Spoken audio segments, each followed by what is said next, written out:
those are Arvid's shoes. And he like takes them off. He's like, don't put them on again. I'm going to throw them in the street. And then later on, we were playing a boat game, and we had 2 Hot Wheels tracks for oars, and I was like, I handed them to Arvid, and I'm like, here, now you have all the power. And then he turns to your mom, and was like, look, I have all the power, and just like raised them up. And was so happy with himself. Excellent. All right, let's do this shit. Zeke will be joining us shortly.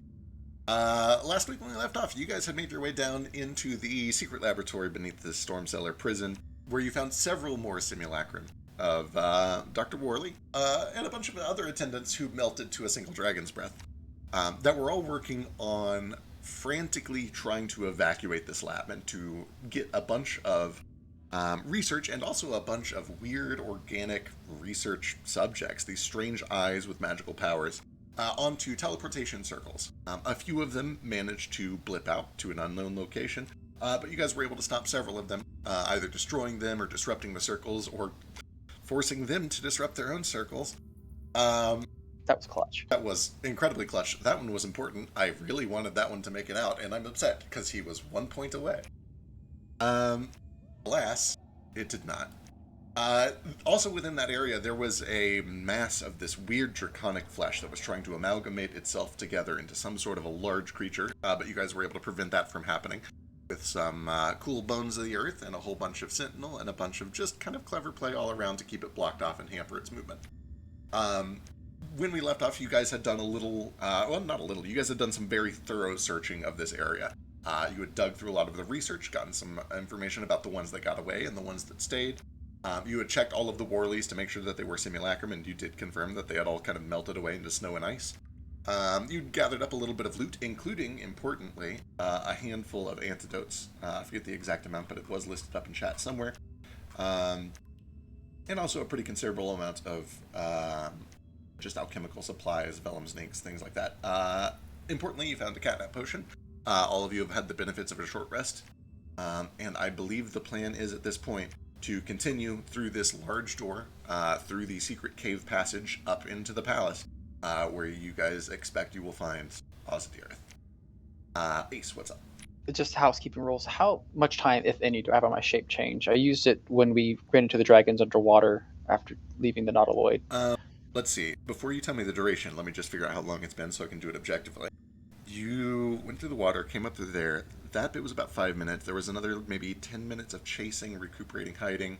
Then you went to the prison. That fight was maybe a minute. There was a minute or two of regrouping on the stairs. Actually, no, it was more than that. How long did you guys wait at the top of the stairs in the prison? Did you guys do a 10-minute thing, or did you just kind of do a minute rest up there?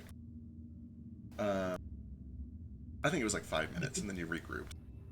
Yeah, after the first wave of kobolds, we took just a very short break. But then when we got to the first Worley, we took a longer break because we had to break through the shaft. Right, got through all the shaft, set up all the stuff. That was another 10 minutes or so. Another fight. I'm going to say that it has been about 45 minutes since you guys breached the water at the waterworks. Okay, so that should give me 15 minutes then. Yep. And Gale would know that the secret passage is going to eat some time. It's kind of a winding cavernous path. That'll probably take like a good 10 minutes or so. And that'll leave you with, or that'll make it 55 total minutes by the time you get to the palace. If you guys leave right about now. Did you have any other plans, or would you like to get going on that, or do you want to do something else? I mean, I'm down to keep pushing through. Yeah, keep going. Are we able to look through some of these documents as we walk? As a ranger, I can do things while moving. And you guys have already spent a decent amount of time kind of studying them and investigating them. Most of it did destroy a bunch of them. That is also true. What is there anything in particular that you were looking for? Most of it is just like additional details that are kind of briefly touched on in the manifest, but this would be like actual day-by-day reports, things like that. Is there anything in particular that you're looking for in those day-by-day reports? Do we know that? Hold on, give me a second.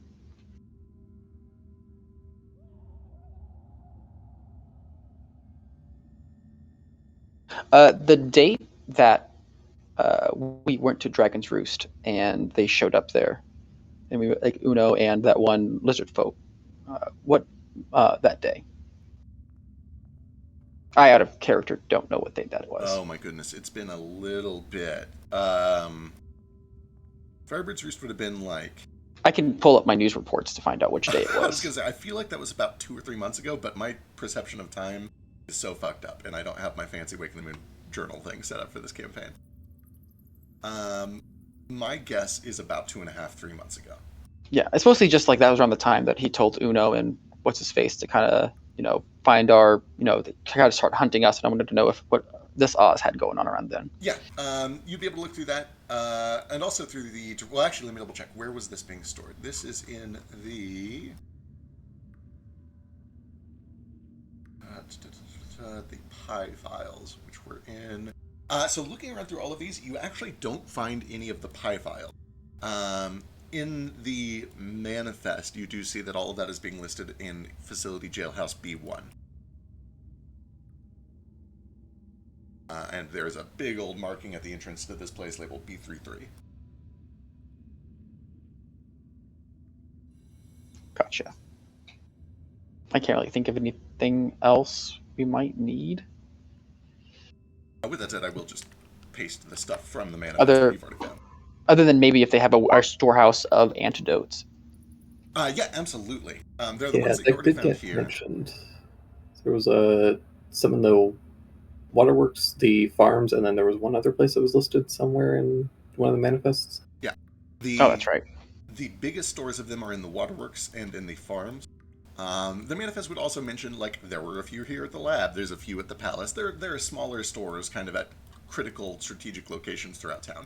There's a couple at the barracks. There are a couple at each of the main gates. Just smaller reserves at strategic locations. But the main bulk of it, if you wanted to, like, fix the whole ass city, you're going to want to go to either the waterworks or the farms.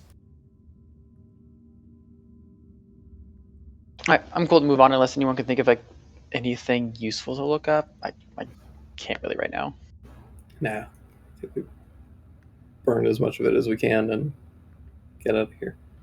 All right, excellent. You guys make your way towards the back of the room where there's this massive metal door that raises up kind of like a portcullis. Nordo thinks, he could probably just lift it and hold it long enough for you guys to sneak under it. I can also do that. Yeah, that's right. You got your fancy form too. Also, I think, I'm just going to turn into a giant dragon. I'll just lift it up. Excellent. You guys got a couple of very strong boys at the moment. You are able to work together to just lift this thing up and hold it enough for everybody to either step under it or squeeze through real quick. And beyond it, on the other side, you are immediately greeted by this kind of dank, dripping, wet cavern. One of the first things that you notice as the green light of this lab spills into the cavern is that there are strewn bones and bits of flesh all around. A humanoid in origin? Give me medicine or investigation. Either one's fine. Before we go too far in, I'm going to hang back for just maybe a couple minutes just to repair Toto, and then I'll just hop on Toto and catch up to everybody. Okay. Toto's faster than everybody. Excellent. That makes a lot of sense. Perfect. I can come help repair if needed. It shouldn't take me too long, and he can only carry me. I could also just me and Nordo can just carry him while you repair him. I don't think anybody can carry Toto. He's like 600 pounds of metal. I have a strength of. Oh, right, you're a dragon. Yeah, they're pretty strong boys currently. It would, it'd be a bumpy ride, but they could probably do it. At the very least, though, you have mending. It's not going to be a super long process to get them patched up. Right, it's magic. Like Ace might take a second to investigate this anyway once it opens up. I can do it as a bonus action. True. Because as the door opens, these bones don't appear to be human in origin. They appear to be draconic in origin, and they eventually kind of trail back to a heap that is tucked against one of these back corners of the crevice, or of the cave. Do I see any signs of traps or any other... I don't want to say living creatures in case there's like an undead dragon made of bone here, but creatures? You don't see anything unusual. You see signs of bats and possibly moles or rats or things like that. But ultimately, where these bones lead you is to what appears to be a pretty small undead dragon that appears to be like desiccated. It's not like a living undead. It is a dead undead. It is a re-dead undead. But it How stands could we out to tell you. it was undead?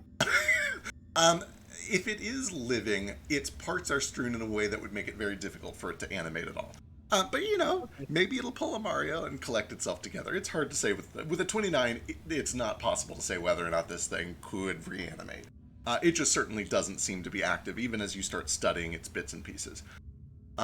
What strikes you as unusual about this with a 29 is that the shape of it, especially the face and skull shape of it, is an almost perfect match for the visions that you've seen of Ozymandias in these dreams that he has sent to all of you. Much smaller, only really about the size of like a young dragon. But it is a very stark similarity, and it is a little jarring to see in real physical form something that has only been projected to you through large illusions and dreams so far. Is this... Do I get anything with True Sight? With True Sight, there is nothing unusual, no illusions, no transmutation, no shape changing.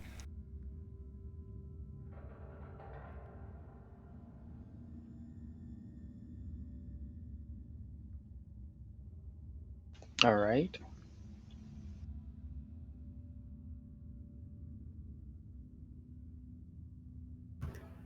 Well, I'm sure that won't come back and kill us later, so... Shall we keep going? Sure. All right.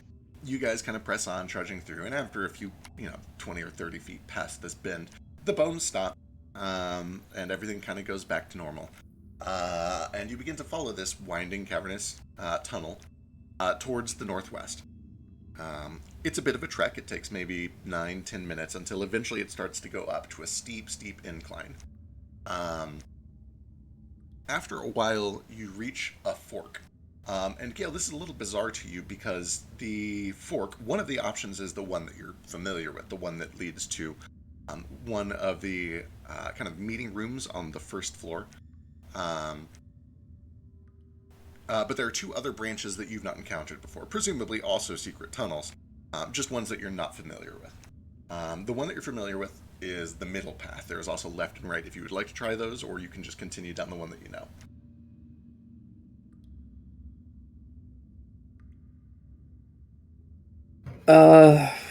Well, probably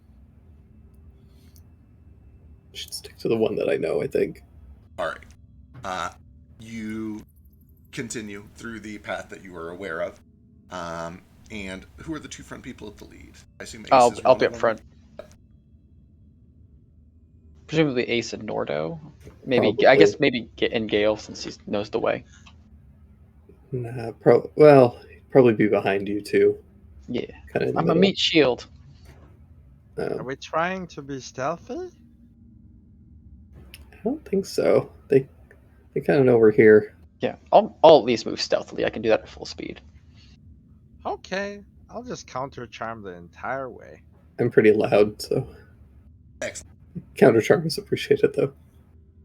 All right, with a choral song the entire way to ward against charming effects, you begin to head up through this path that you're aware of.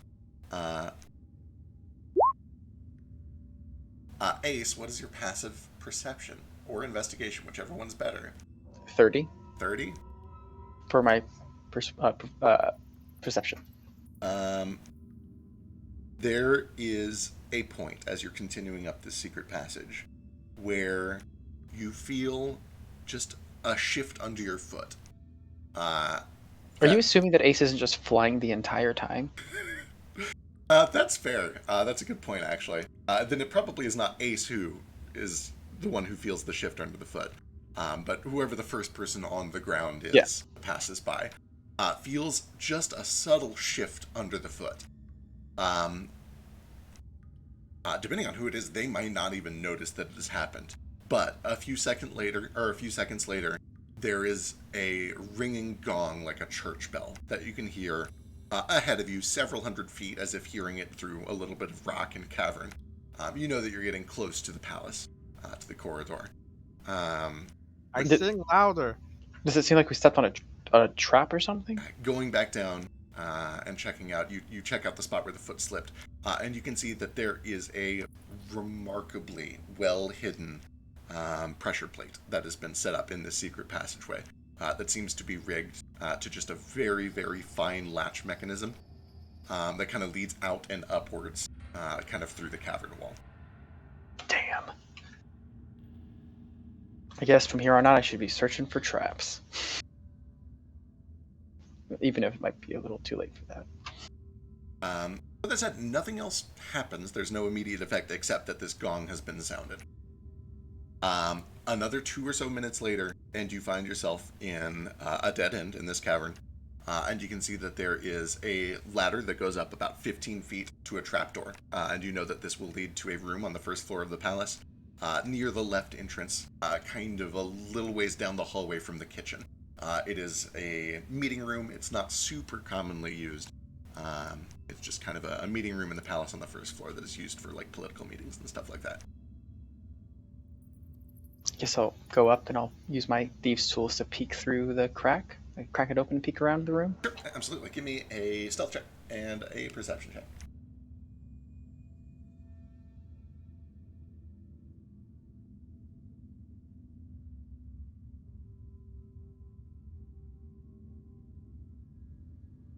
Give me a second, I have to do math.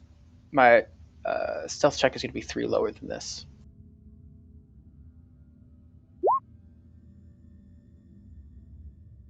But I have a minimum of 23. Well, yeah, but I'm in my dragon form though, and the dex is gotcha. lower. So 23 for stealth, and then you said perception. 34. All right, excellent. You begin to climb up this ladder, and you go up to this trapdoor, and you begin to very cautiously and quietly pry it open just enough that you can kind of stick like a hand mirror up and look through the crack and get a sense for what's going on without committing to it. With a 34, you have great dark vision, right? Yeah, you're a fucking Gloomstalker. At first, it kind of gives all the trappings of what you would expect. It is an empty, unused meeting room. There's a large, expensive-looking wooden table, kobold-sized, but still large. Several chairs that are situated down its length. Yeah, I also apparently have blind sight for 60 feet and didn't realize it. So, excellent. I will keep that in mind. I mean, you've also got true sight for 120, so that's important too. With a 34, however, it is difficult to spot because the trapdoor comes out like almost under the table. It's just like a little off to the side.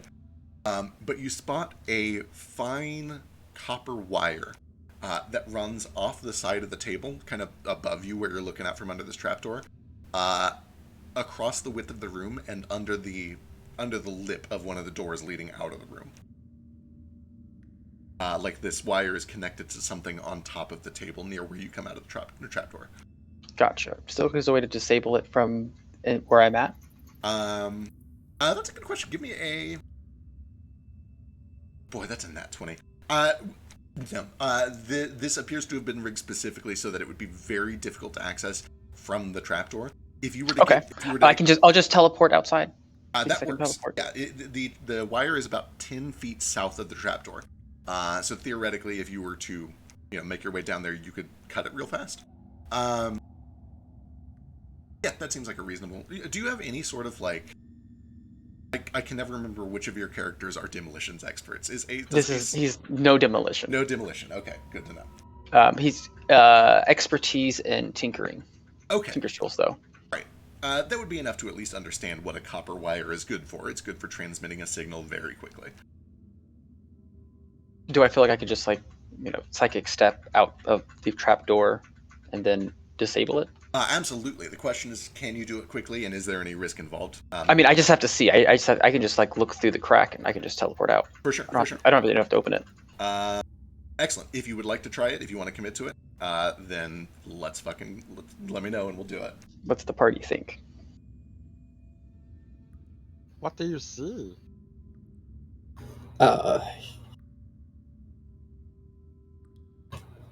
Yeah, I mean, if you can teleport out there, you can see what it's doing, right? Yeah. And, yeah, I think as long as you can see a spot that you don't think you'll accidentally bump into anything. Yeah. I'll try to find a spot where I don't think I'm going to bump into anything, where I can at least see a good amount of what this contraption is, and then disable it when need be. Based on what you said, I assume it connects to the front door, and it's probably like a crossbow trap or something. Probably, or like So, yeah, something that needs a signal. Okay, I'll use my bonus action to step out, to see what there is, and then try to disable it. Great. When you step out, roll me some initiative real quick, because things are about to get weird.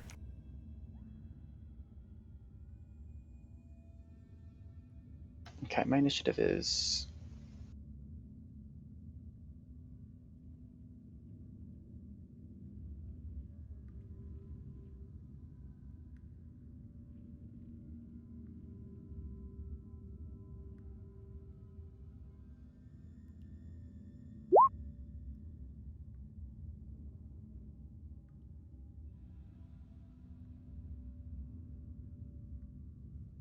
I'm just gonna roll it out of it just because I don't have it tied in there. It's +4. All right, good luck.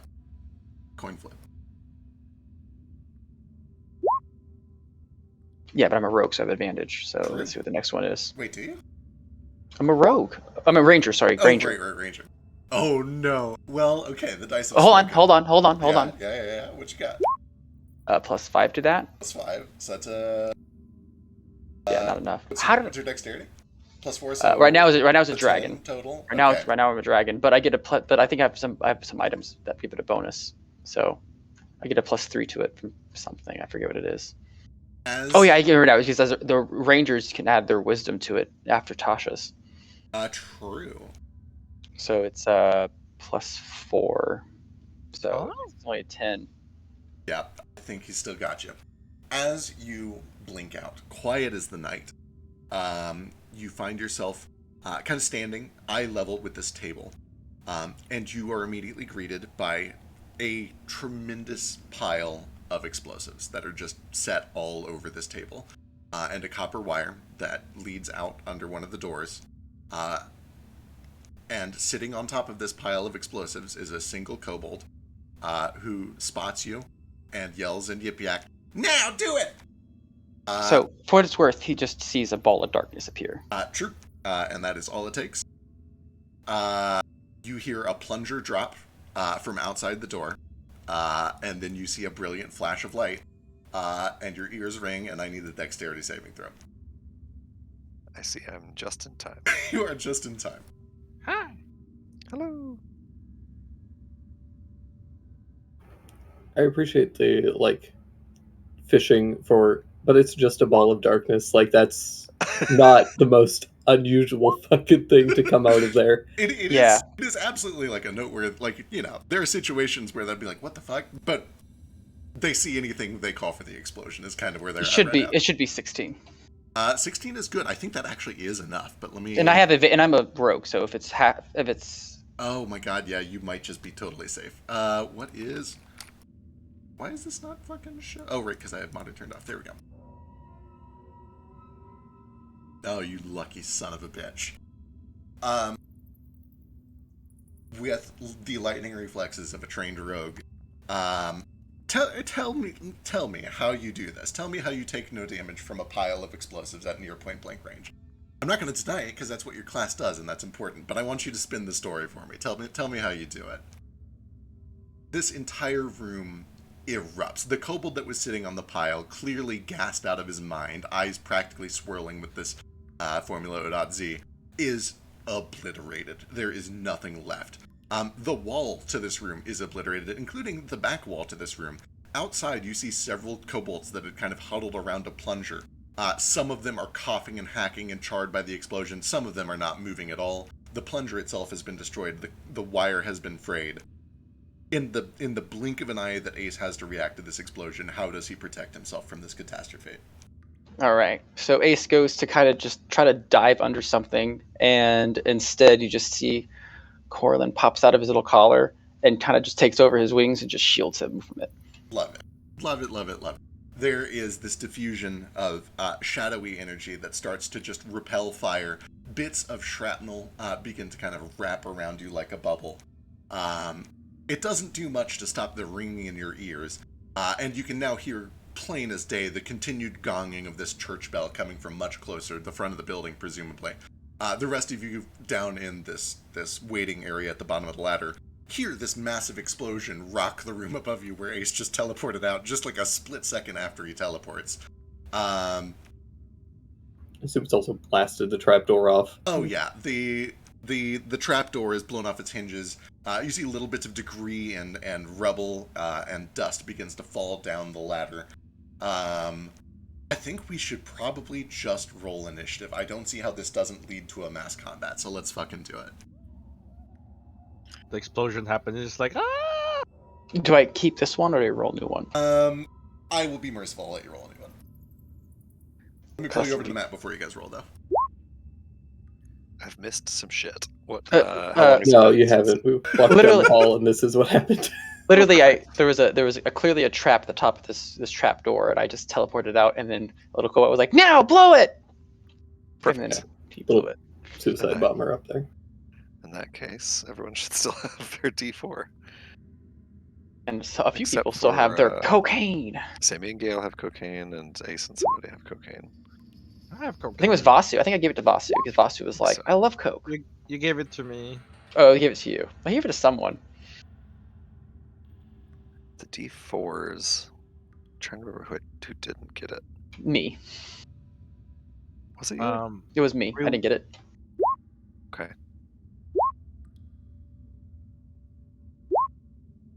Waiting to go on the other map? Or are we rolling now? Yeah, sorry, let me pull you over real quick. Sure. Making sure that I don't have things revealed that shouldn't be revealed, but I think this is about right.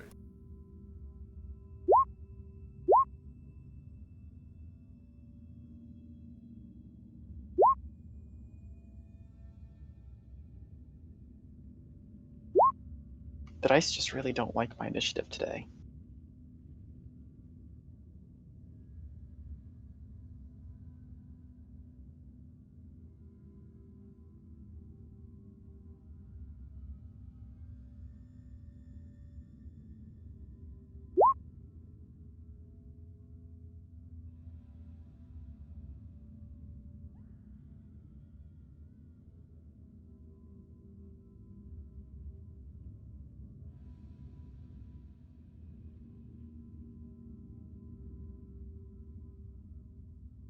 Did that royal guard just get blown the hell off? Who got blown up?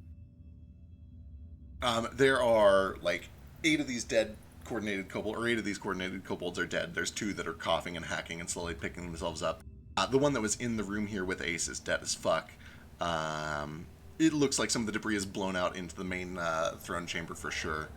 This royal guard has like been blown onto his feet. Let me draw this trapdoor. Onto his feet? Or I guess onto his back. Is he a kobold? He is. You can see him from up there, and Gale would probably not be caught off guard by this, but it might be new to you. This is certainly unusual to you. This is the biggest fucking kobold that you've ever seen in your life. This is a medium-sized kobold. This could be mistaken for a dragonborn. This is a member of the Stormcellar Royal Guard. This kobold has presumably lived for an incredibly long time. He is one of Stormcellar's finest, and he is a hardened combatant who immediately turns and draws his weapon. And you can see that his eyes are glassed over with this poison just as well. Oh, he's such a big guy. Okay, I guess. It's hot. So we're just gonna punch them softly. Lay him down gently. My thing should be 19. Put that in. You can add a D4 as well. Oh, thank you.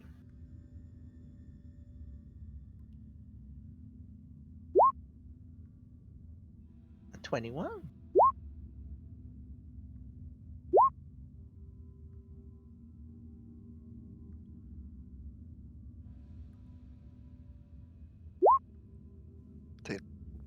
They changed something in Roll20. Yeah, they've Because done a lot the of health- visual updates. The health bars cover up the auras now. Who the fuck? Yeah, no. Oh, this was a good idea. Right. They've been doing a lot of visual updates over the past like week or two. Some of which And they've all been. questionable. They're doing them. It's growing pains. I'm sure they'll sort it out. Hopefully. Hopefully. If not, then hopefully. Why'd they make the bars so round? I like the round. I'm a fan of rounded edges. Yeah, the round I'm into. Just would like to see my auras. Right, yeah, it seems like a pretty important thing.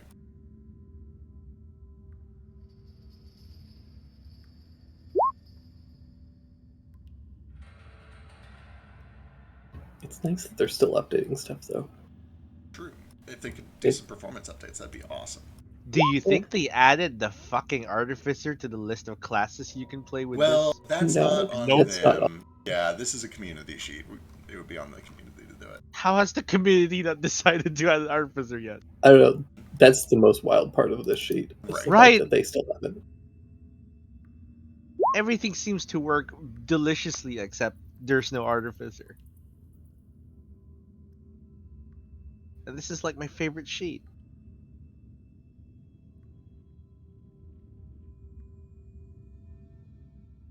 Bear with me. There's just a few things here. That's okay. I do still hate that this sheet doesn't have exhaustion levels. Yeah, that'd be really Doesn't? No. All right. I guess they, like everyone else, realized that no one uses fucking exhaustion. I'm gonna use the shit out of exhaustion in I C3. was gonna say I use the shit out of exhaustion. Yeah. Yeah. You do. The vast majority of people don't. True. The vast majority of people play D&D wrong. Accurate. They don't play the game right. We're gritty. Alright. Let's fucking go. The explosion rocks throughout the chamber. You hear a commotion. Just burst into uproar. Gale, you're the first to act. This ladder's about 10 feet up. What would you like to do? It's only a 10-foot ladder? About a 10-foot ladder. Okay. That's pretty tall for kobolds. That's true. Yeah. 10-foot ceiling for people is already a pretty tall ceiling. Yeah. That would kill Gale falling off of that. Yeah.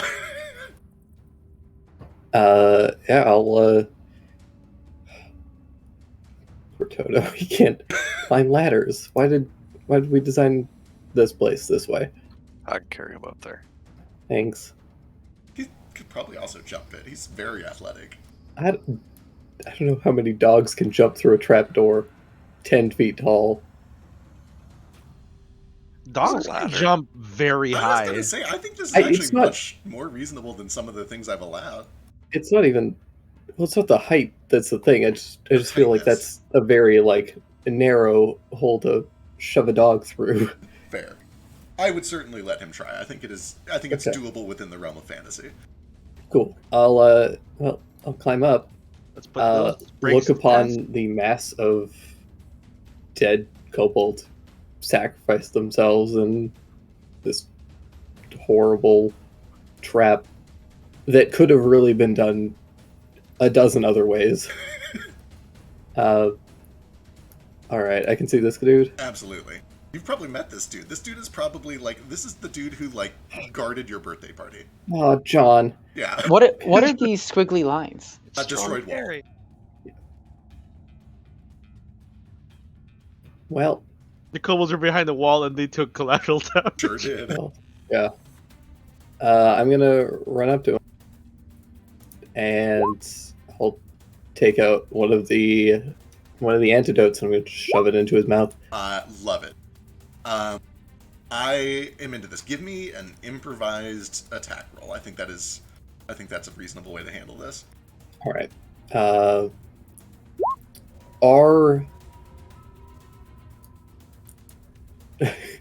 Are the antidotes magical?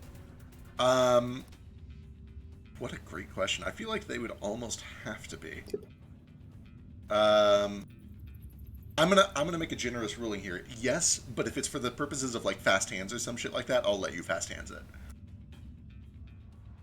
Okay. I don't have fast hands. It's improvised, so I don't get my proficiency, right? Correct.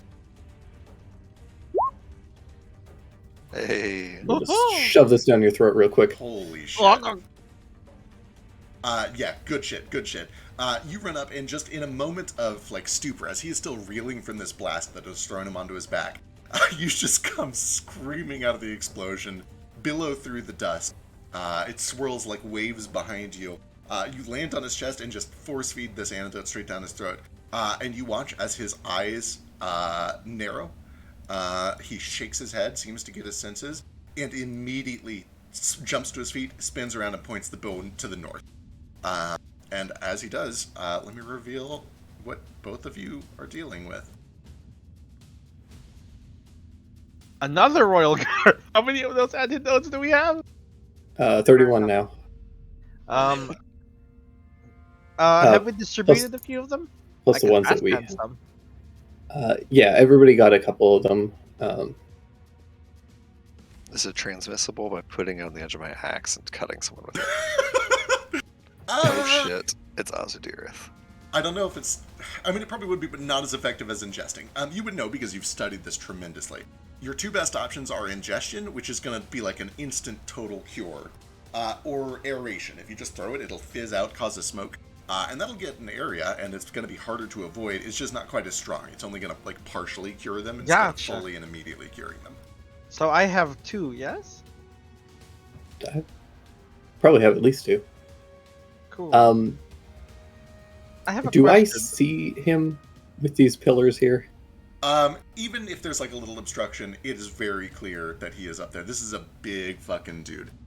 You can see that this entire throne chamber has been emptied out except for himself, his personal guards, some mind-controlled kobolds, a handful of barrels of presumably more of this formula, and at the throne, kind of just sprawled ingloriously across it, an enormous dragon in a humanoid form, probably about 12 feet tall in his human form, with this big, twisted, dark green, so dark that it's basically black, blade that kind of is drooped down to the floor, and he stands up with a wry smile and starts to just drag it up over his shoulder.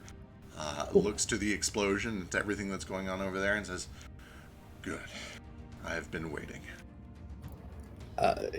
Yeah, as I'm on top of this kobold shoving this antidote down his throat, Gil kind of looks to the side and the Kill Bill sirens start going. Hell yeah.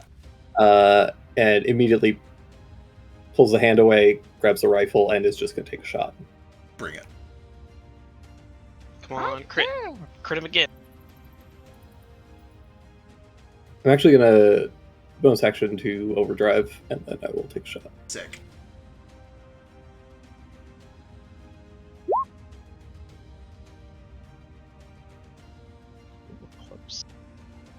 Continuing with the motion as you kind of rolled out here and delivered the potion, you line up a shot.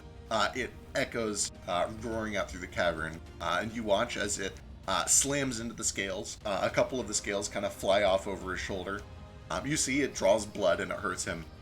He is hurt but unfazed. He continues to just menace his way towards you.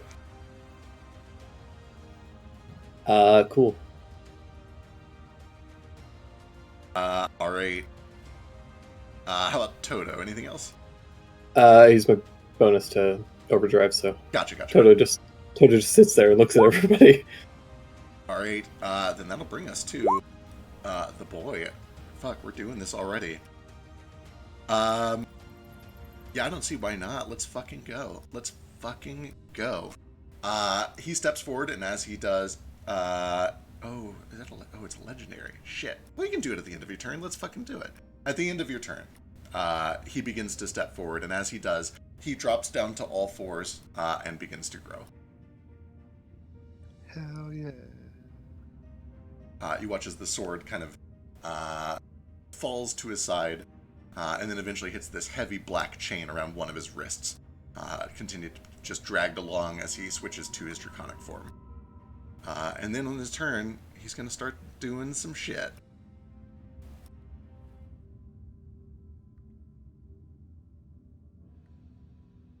Need some fucking jams. It is James time. First thing he does is he's just going to come barreling down here to get kind of up in your face, crashing through some of these pillars as necessary, and attempts to just swallow you whole. These massive jaws come crashing towards you. 24 to hit. 24 hits. You feel the sting of sharp teeth first, and then you see this flash of kind of horrible green energy that clamps his jaws down even tighter. It kind of looks a little bit like your Toto Smite.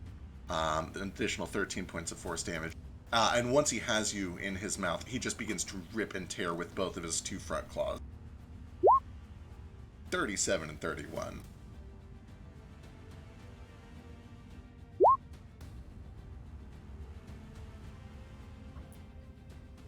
That's a big hit. The second part of that is poison. I don't have it listed. I don't remember if you have any resistances to that. Not that kind of poison. Alright, delightful. And then, rather than do that, once he... grappled? He does. He's got you grappled, restrained. He's just, like, starting to chew off bits of your flesh. But as he stares you down, this creature that is 100 times bigger than you, one eye almost as big as your entire body, you watch as a visage rises out from behind him, of another shape, another dragon.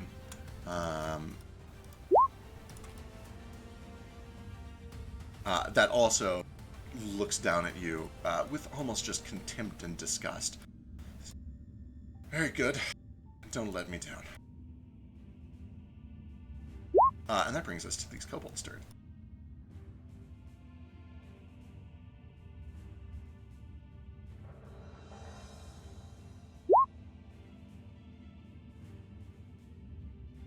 There's a lot of commotion coming from down the halls. These guys are just kind of getting set up. These guys are coming out, getting set up. These guys start getting set up. These guys are close enough that you can see what's going on.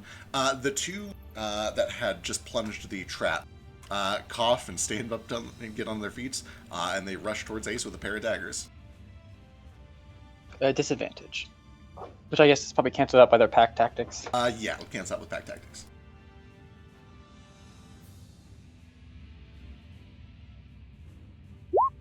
$22 might hit? Hold on, let me see how much mana I have.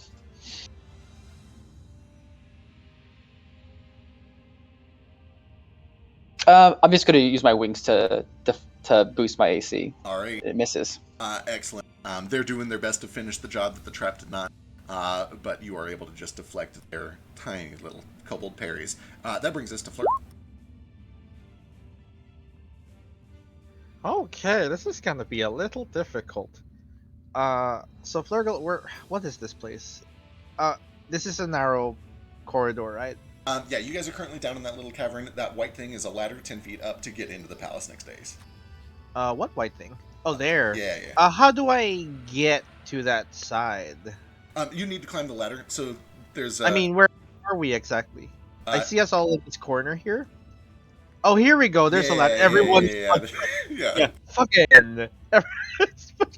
What? I have second story work, so I'm not slowed. True. My movement is 35 feet. So, let's see. 5 feet to get here. 10 feet. How tall? 10 feet up the ladder? Yep. And then that puts me 15 feet here. I see some crazy shit. Oh, sorry. You come out at this ladder over here next to Ace. Okay, you cool. can still see it from there, but you're... Yeah. Oh, that's scary. So, I'm going to use one action. Bear with me here. To summon one poison of Biza's Breath. And 5... we'll say... more catapult munition. Alright, perfect. As a bonus action, I'm gonna throw the Biza's Breath over to the coordinated kobolds. This little gas canister that he twists and it starts clicking. And when it bounces in the middle of all of them, it starts spinning and releasing this like gas. Alright, excellent. Let's see how they do against that. Not great. You watch as both of them are overtaken by this beast's breath and just get this crazed, confused look in their eye. The two of them not really sure who to attack, just flailing their daggers wildly now at this point. Yeah. And I better move. This is like a breath thingy. Where can I go actually? Oh, this is a broken wall. Let me just go by it. Yeah.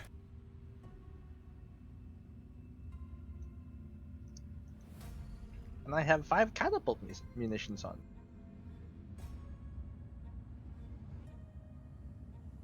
That should be me. Excellent. Let me reveal a little more. From there, you can see that there's a hallway. Along that hallway, there is a staircase leading up, presumably to a higher level of the palace.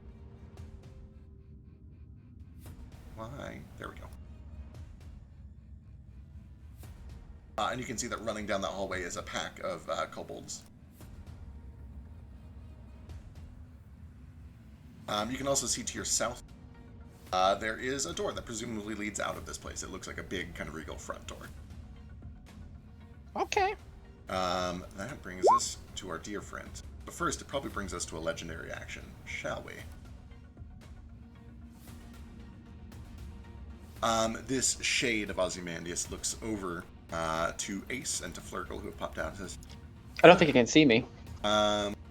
Blindside. There's a wall. That's a good point, actually. Oh. That wall is kind of in the way. Delightful. Then we'll do this instead.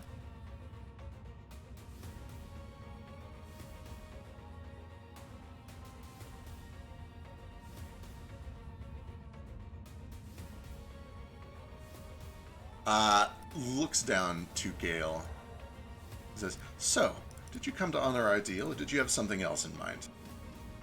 And as he says these words, you see these big glowing fields of magical energy. These evocative runes begin to form circles around you. That's all he does with his legendary, is form these runes. And that'll bring us to Vasu. No, I'm sorry, it brings us to Mr. Worley. Will the real Mr. Worley please stand up? Would he please? Would he please?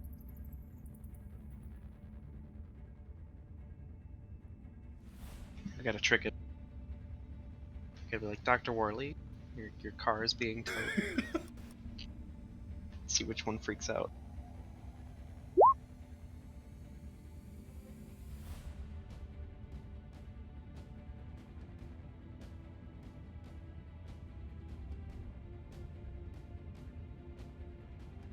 Where is this fucker?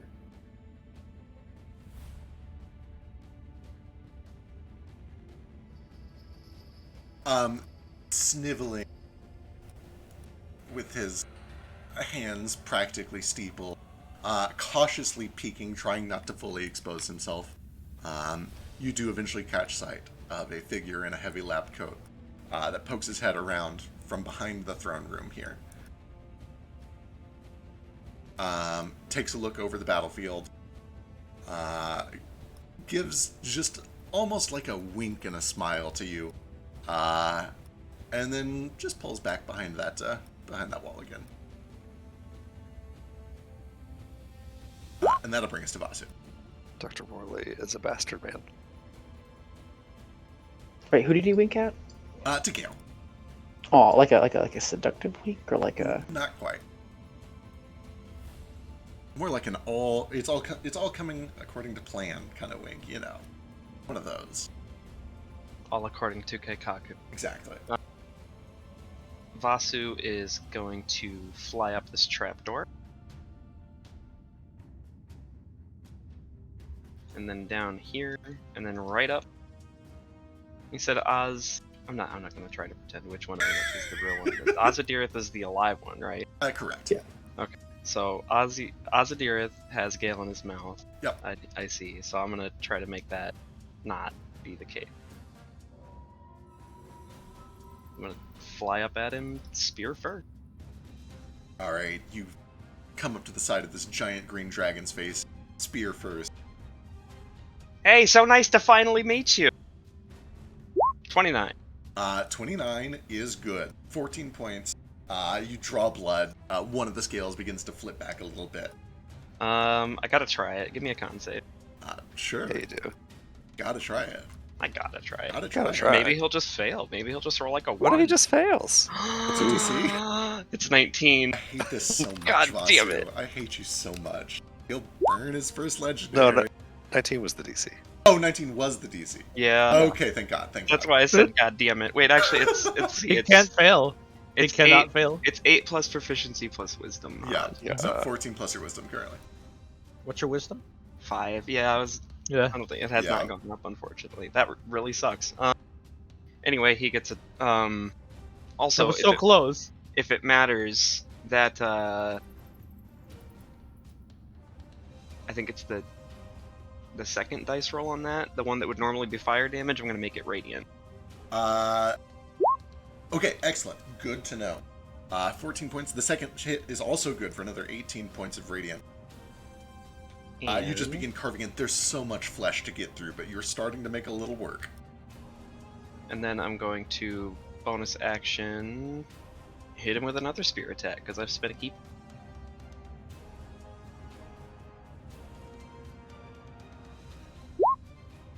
Sorry, just that first one. 25 is good for another 10. You just begin kind of unleashing fury on this thing, and it's like a rat trying to get a pit bull off of his friend. You're making progress, but this thing is 40 times your size. It's attacking a school bus. But you begin the task. Anything else? I am like a hummingbird attacking a freight train. Absolutely. Just gonna kind of wheel around here. I'm gonna try not to leave his reach. Noted. And that is very big. You would have to get pretty far from him. Yeah. Could I like get behind a pillar without provoking? Yeah, for sure. Cool. Then yeah, I'll try to do that. Yeah, you're still Actually, definitely within his reach. I'll try to do that one just so I'm not grouped up by the door for, a breath attack or something that a dragon might do. What? No, never. Psh, we're immune to poison. Fuck this guy. What if he does other things? Poison. Alright. Anything else? But no, that's me. At the end of your turn's legendary action, frustrated and annoyed at the hummingbird that has just come to peck his face, you see this big spiked tail come slamming around the pillar. Partially damages the pillar, but kind of tries to pin and wrap itself around you. Does a... with cover, that is a 21? That's a miss. Damn it! Does Alright. it hit the storm cellar guard? It goes over the Doro guard. Okay. But it also is just not able to get you... Your cover was effective. Cool. Also, I can't mark him myself, but could you put 3 stacks of heat Yes, can do. so I don't forget it? 'Cause it seems like a good. I want to remember all of my damage overtime things on the big bosses. Seems like a pretty good call. Also, that should not have grapple and restraint on the tail. I fixed that. That brings us to my friend, my dear friend. Oh, good, you didn't come alone.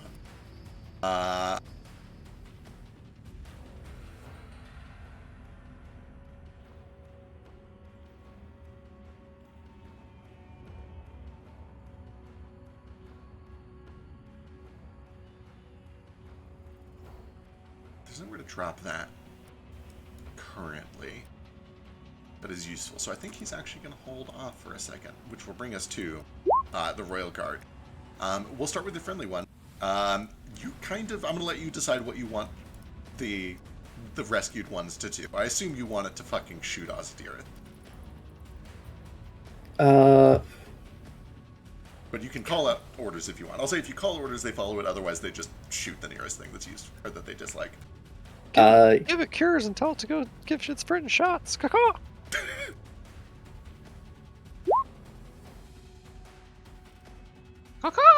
Yeah, That was my pigeon sound. I can't do a real pigeon sound. probably have him shoot Ozymandias. Alright, Ozymandias specifically? Yeah. Alright, you watch as he pulls back this bow. You can see he utters a quick spell ahead of time, looses an arrow, and you watch as the arrow flies straight through Ozymandias. The shade, the skeletal image of him does not appear to have any sort of physical form. However, because he can do it for free, he's then just going to turn around and volley it onto Ozdirith. Cool.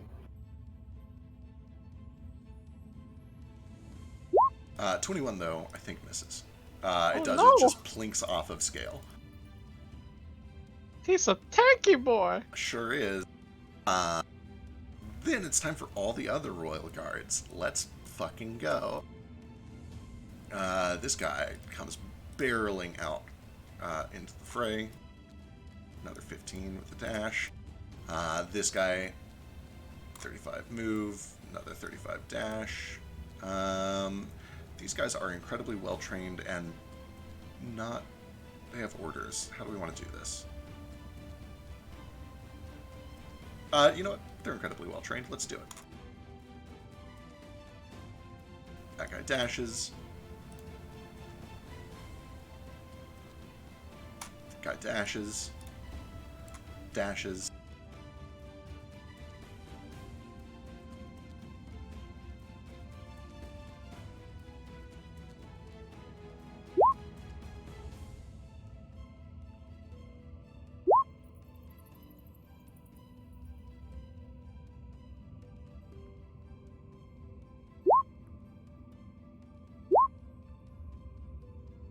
From the back of the room where you just spotted Worley poke his head out, you do see that a very large yellow kobold with a staff comes around the corner and is going to fire several bolts at you, Gale.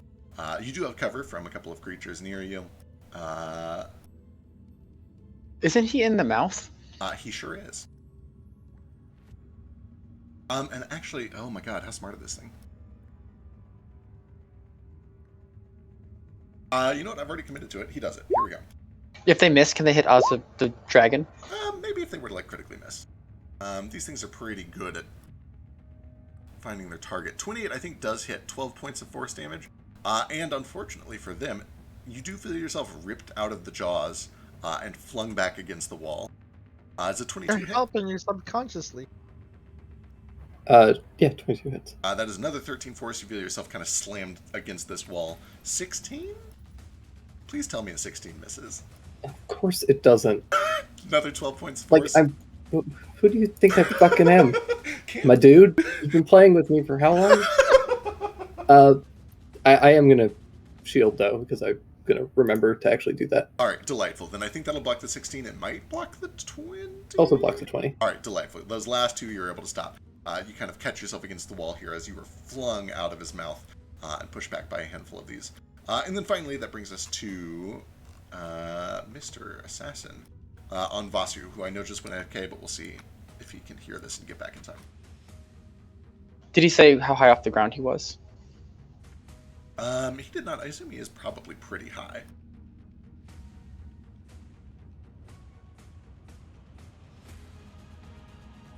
We'll poke him when he gets back. Or he might just miss anyway. He would miss anyway, so that's fine. No matter how high he is, the assassin totally fails. He is then going to continue over this way to find a second target, but, oh, he does. He has just, oh no, he had to move a little to get there in the first place, so he stops just short of being able to get Gale with the second swing. And that brings us to the Abishai. Flurgle, from right behind you, a door opens up, and you watch as a towering black Abishai comes around the corner with this blade that seems to drink the darkness around it. And it's going to take a swing. Oh, that was a door. Sure is. Oh yeah, I guess, okay, hang on, let me reveal a little better so you can see the doors down this hallway. You're right, I just realized that there are, like, several that are obscured right now. Oh, these are many doors. There are many doors, yeah, here we go, hang on, let me reveal. There's one Also, down just at the for end the- there, a couple right there.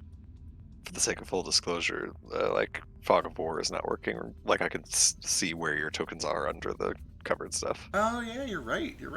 That is bizarre. Thanks, Roll20. I don't think that actually ruins anything. Cool. Anyway, he comes around here and is going to try to use his Shadow Drink trinket on you. Ah! 10 miss. is a big old miss. Second swing. 8. Big Wow. old miss. Bite? Oh my god, do something. Is it 14? Surely not. No, AC's 20. Alright. Then that is it for that one. There is this one guy over here. I think he is actually going to go join his friend. Yeah, so he will use his bonus action. Whoop! Bloops across over to here. Uses his movement to run up and will try to help.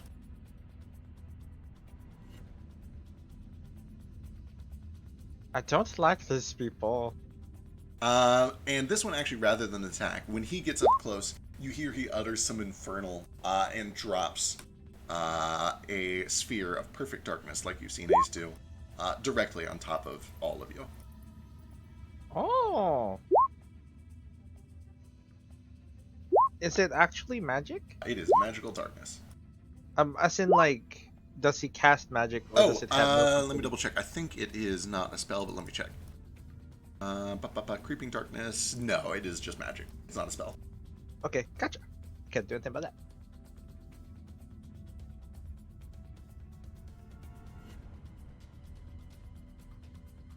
Yeah, feel free to kill the Abishai.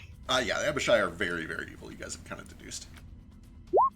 I can't do anything about the Abishai. They're immune to poison and fire. Those are two of my things. Let's do some more legendaries real quick, shall we?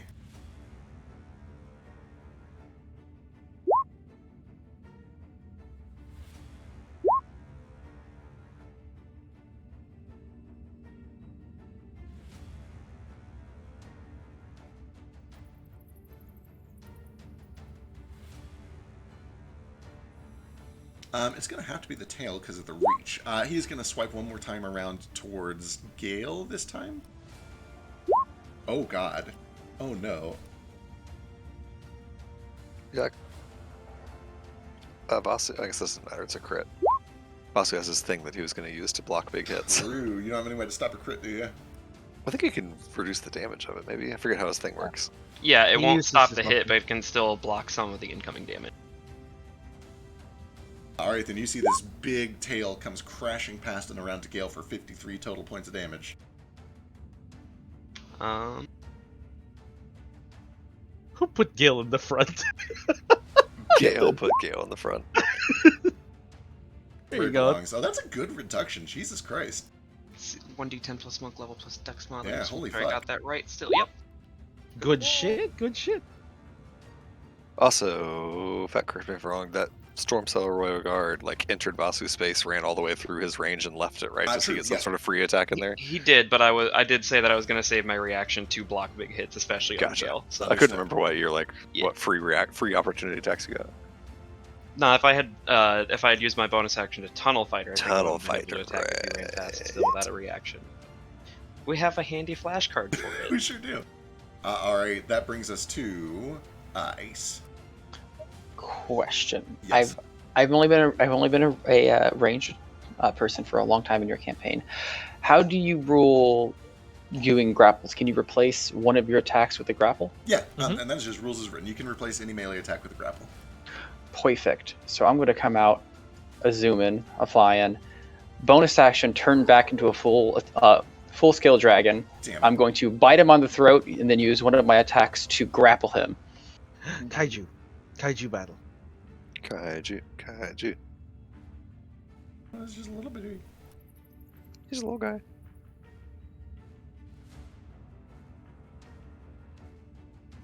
Forgot Ace was a dragon this whole time. Do I have any allies next to him? Currently, no. I don't. Or So, does it just? I don't think so, right? Not within 5 feet. Yeah, and I'm assuming Flurl cannot see him. Correct. Yeah, I'm he's currently in a wall. darkness. Oh yeah, he's in magical darkness. True. So if you can see me, I can see, Yeah. but I can't So see this out is of the just darkness. this is just a normal attack then. Jesus Yuck. Christ. Oh well. I'll go ahead and just replace my next one with a grapple. Understood. Give me athletics. All right, it's going to be a +7. Wow. 19 versus. Can I add? Oh, this is a resistance. So I can't do it. It's not a save. you could add a D4 to it if you want, but yeah, that's I don't not know. gonna quite I do it. don't have a D4. You didn't give it to me. Oh right. So Right, I'd leave somebody 19. out. Nope. All right. You, Um. as this is happening, from over your shoulder, this specter of Ozymandias, how fucking dare you emulate us? I just say it back in his own voice but I say it like a little bit more whiny. I'm just a whittled wagon. I'm just a whittled wagon. Fucking pathetic. 18, no good. Yeah, man. Flurgle, I need you to see my things. I'm sorry. All right. Anything else? That should be good. Is that the actual size? I thought it was bigger. You're pretty big. I'm gargantuan. Whatever. Gargantuan is like a catch-all for anything bigger than huge. This size feels about right. You're definitely not as big as Ozadier. Really? I'm ancient. He is. Fuck. What is the name for this? The tier above ancient that they added. Great worm. Great worm. He is a great worm. Gotcha. All right. Oh, I'm gonna shit, be up in the air though, so that like the things Understood. on the ground can't hit me. Yep. Cool. Let's see. Legendaries. Got one of those. Hold on, wait. I get one more attack actually Sure. because I'm a ranger. It's my first turn. I'm assuming I can't use it again to try grappling. Sure, you can. Absolutely, you can. I'll try one more grapple then. Jesus Christ, these dice hate me That today. is a lot of ones in a very short time Yeah. span. Thankfully, only on things. Well, I guess the dynamite thing was kind of a big deal, but all right. At the end of your turn, he'll use one last legendary. Can I Tell you what a root position dragon my- does. if I'm here, am I within 5 feet of Gale? Probably not. Actually, never mind. I'm up in the air. Never mind. Forget that. Let's see. On you, Ace, which is a 35 hit. Oh yeah, I can't remember if you immune to poison. The 12 on there is poison. I'm not immune to poison. No. And you do find yourself kind of just grabbed by the shoulder. Oh, that's only hugely smaller, so you were not grappled and restrained. That brings us to Moat. Hold on. I need to make a Constitution saving throw.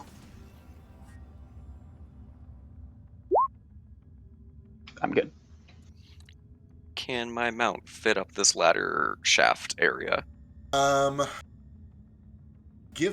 Normally, absolutely not. With the explosion, this seems to be the trend. Let's find out how much the explosion helps your mount get around. Give me a luck check. I'm going to call it DC 11. I'll just call it a flat coin flip. I hate this. Good luck. Hey!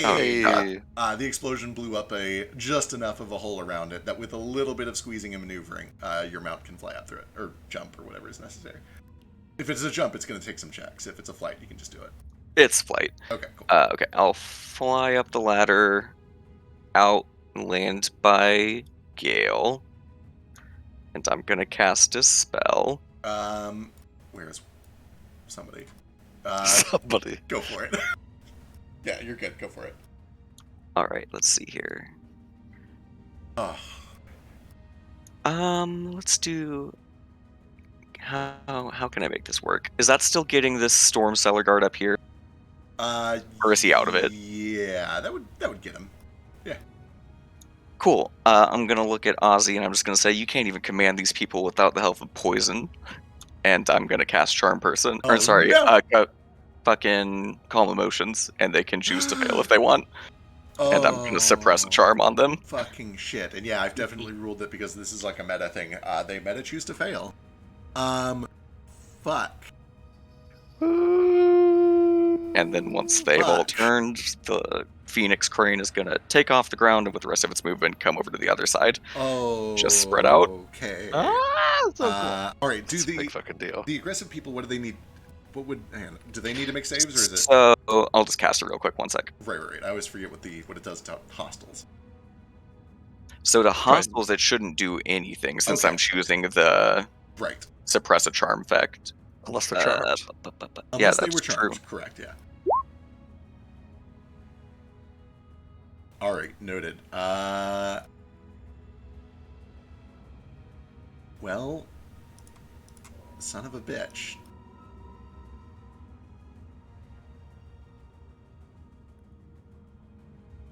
Fucking MVP right there. For the time being,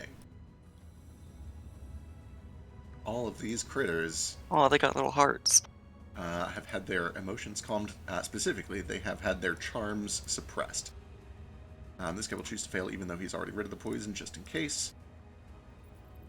And if any, was Gale was not in that. He was not. Ace was in that. Ace, you can choose to fail if you want to, so that you're under the effects of this in case something goes Yeah. wrong. Yeah. All right, you watch as all of these Royal Guard that had come dashing down to dogpile on Gale suddenly stop in their tracks. Their gait slows, and then they look up. Some with a little dread, but many, the most hardened warriors of Stormcellar, with the resolve that they have not had since the very first incursion in the city. They see a second chance to stop this problem from happening, and they turn their weapons towards Osdirith. Hell yeah. All right. That brings us to Voss. That doesn't feel right. Did you already take a turn? Yeah, you did. You're on here twice. Wait, what? I only see. I didn't see him on there. I didn't see him either. Oh, It was it might from have been from the other map. Yeah. Oh, It yeah. should be on there twice too. Gotcha. Yeah, I've noticed a couple people were. Apparently, the DM sees other map things, but not the players. Which, Oh, yeah, because the one I rolled back then was a 14. Yeah. Oh yeah, this came up in the Elris of L fight too. Like I could see Yeah. the whole initiative list, and you guys couldn't because of 2 maps.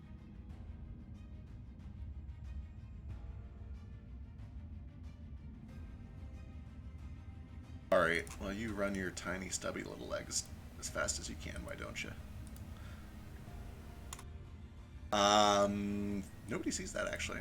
So a little meta knowledge there, but Flurgle would be the only one who could see it, and he's in a sphere of darkness. You hear footsteps running closer. Legendary actions spent, except for now we can finally do this.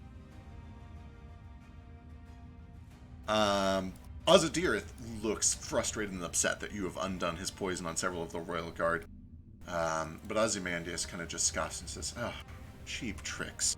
And he looks down to the 2 red ones and the yellow one, and with just a quick blink of his eye, you watch as, first of all, one of the little glyphs that was there winks out. But you also watch as the spell is suppressed on them, and their eyes gloss back over under the effects of the poison. Suppressed. This guy just triple stamped a double stamp. He triple stamped a double stamp. And that'll bring us to Nordo. Is that a spell that he just did? Let me And double if check. so, what school is it? It certainly would be. Yeah, he casts a spell. And it is, I think, Abjuration, but let me go make sure. Also, I'm just going to make this real easy. It's definitely not divination, is it? Definitely not Divination. Okay. No. I don't see that guy on the map that did that. That is the shade of Ozymandias, the stand that is coming out of Ozydirith's back right now. Can I punch him? You have not tried yet. You have seen that the Royal Guard shot it with an arrow, and the arrow went straight through. But was the arrow magical? Yeah, it was. I would it be was, able to yes. see. Okay. It was at least under the effects of a Hunter's Mark. All right, Norda. Okay, Nordo vaults himself up this ladder, no problem. Lickety split. He's a monk. He can run right up walls. Takes a step out to here. Surveys the situation. I have a number of questions. Go for it. How tall is the ceiling of this room? Big no, more than that. Actually, that's about right. 35 feet tall. That sounds about right. Okay. Nordo looks down at Gale and then looks up at the ceiling, and telepathically through our telepathic bond, that ceiling come down if I break the pillars? It might come down even if you don't.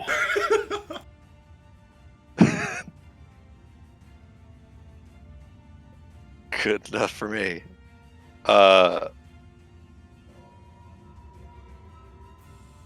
Boy. So these pillars then run 30 feet, floor to ceiling. Sure do. Floor to ceiling.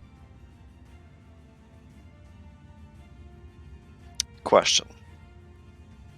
Can I target objects with steel wind strike? I'll allow it because it would be dumb if you couldn't. Great. Here's what I would like to do. Nordo runs into the room, confirms with Gale essentially that these pillars are structural, and then he will hold his wrist up and the Vasu symbol on his little bracelet lights up. He disappears in a burst of red feathers. And I want to just attack all. Well, we'll do the 4 above them. I'll do this pillar, and this pillar, and this pillar. The 4 pillars around Azadirith, and then I'll land the last hit on Azadirith himself. Love it. Give me some attack rolls. I'm going to start at northeast and go clockwise, and then end on Azadirith. And for the record, I am a siege weapon. I don't know if that counts for. I can't remember where I got this feature, but I don't know if it counts on spell damage. Sure. I don't see why not. Those are some terrible attack some rolls. Impressively low attack rolls. With that Do said, I get 6 attacks? No, it's only 5. I don't have 6 lines there. I think it is 6 with Steel Wind, but I'll double check. No, it's 5 Okay. base. So ignore that last one. It's just the first 5. Luckily, the bad rolls are on pillars. Okay. The 22 is on Azadirith. The AC of stone is 17. The last 2 do land. The hit points of a large object that is resilient is about 27. You're doing about 5 times that much. The first 2, they're just kind of messy shots, mostly because this tail is whipping around and causing problems. And like right as you land the hit, you see this tail whips back, and you have to blink on to your next target. But then you get to the 2 that are right up at his shoulder and his face, the 2 that would land basically right on his head. And you watch as these pillars are obliterated. And if possible, I would like to try to direct them to land right on his head. I don't know how much I can control the trajectory of their fall, but with a 25, that's pretty good. And the 22, actually, I'm sorry, the 25 was on the last pillar. The 22 is on Ozzy himself. yeah. And you know what? So the 16 and the 25 both hit on the last 2 pillars. The 16 is a miss. The AC of stone is 17. Okay. Let me add my D4 to that 16, see if I can get it to hit. Absolutely. Well, that'll make it a hit because the AC is 17. All right, yeah, I don't need to roll for that. Perfect. So you have 2 hits on the pillars, and then a 22 does just hit. Oh, forgive me. The 16 becomes a 17 and it hits. This pillar breaks and it falls and it kind of comes crashing down a little bit. Not any immediate structural damage to the ceiling. You can see that there are cracks starting to form, but one pillar is it'll take a little more than that.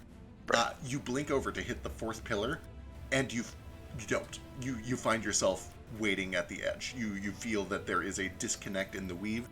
You are not able to blink over to that pillar. However, you were able to pull back and land the last shot, presumably kind of over from this side at his shoulder rather than his face. Right. And you're able to hit his body. So one of the pillars is destroyed, and then 22 does land 33 points of force damage on Azadirith. Outstanding. As Nordo sort of disappears in a flourish of red Vasu feathers, reappears at Azadirith's side. That was his action. He will use his bonus action to rage. Just for shits and gigs, give me like 2d6 debris damage. I'm into it. Excellent. And then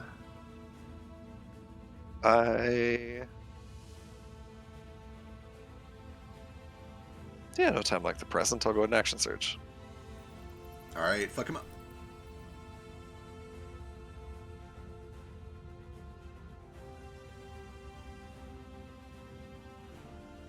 Sorry about this, Marco. Uh-oh. Don't worry about it. That's scary. We're gonna work together to bring the ceiling down.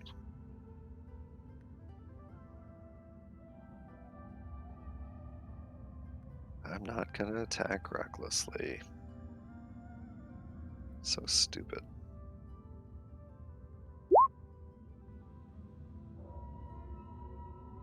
Uh, 26 is good. 19 points of slashing damage. I assume he can't fail a DC 17 strength save. He almost certainly can, but let me go check.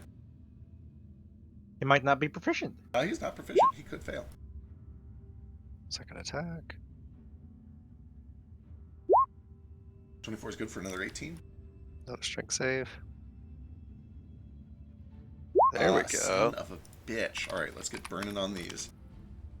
God saw fit to give him 4. Let's hope that's enough. Nope. Stop Nope. it. Oh my Nope. god. Fucking restrained. Oh my god. Oh, we had 4. He does. Oh, Great Worms have 4. But those are Hate it. all gone now. I like that. Didn't he use one on Basu? He did, but that was last turn, I think. Oh yeah, you're right. Thank God. Has he had a turn Wait, to get no, it he hasn't back? had He hasn't had his back. turn yet. Yeah, he hasn't had a turn to get it back. Oh, you're right. Then yeah, that bumps it from an 11 to a 16, which means he Which still just fucking fails. which means he's Aha! fucking restrained. That's what I'm here for, baby. Beautiful. Bitch. I'm Yeah, the Nordo- hummingbird that irritates you. Nordo reappears in a flourish of feathers, slams his axe into Ozidir's Yeah, please. forearm, and blood red roots burst out of the stone Hate below and wrap around his arm and restrain him. Hate it so much. Beautiful. That's my action, my bonus action, and my action surge, and I don't want to use any more movement. That's my turn. Alright. Well, he's also out of legendary actions, which is a pain in the dick. Let's get some babies involved. Do these guys have blind sight? When do dragons grow their blind eyes? Not till late. Oh, they get it young.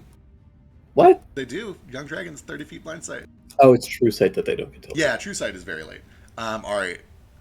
Dragon comes flying in this side, into the darkness. Oh god. Oh lord. Oh Christ. Let's get them all moved and then we'll do all the attacks. Oh god, oh man. Oh. Oh lord. This one comes bursting through the main throne entrance, and you can see that this one is the one that just covered in burnt scars across its wings and its chest from the laser from the ship. Has not recovered fully from that. And then this one, I think, well, he's got orders. He'll do what he was told to do. Hey, I'm sorry, really quick before you do that. Yeah. Can I add one thing to that second attack? Sure, go for it. I would like to make the last attack a goading attack.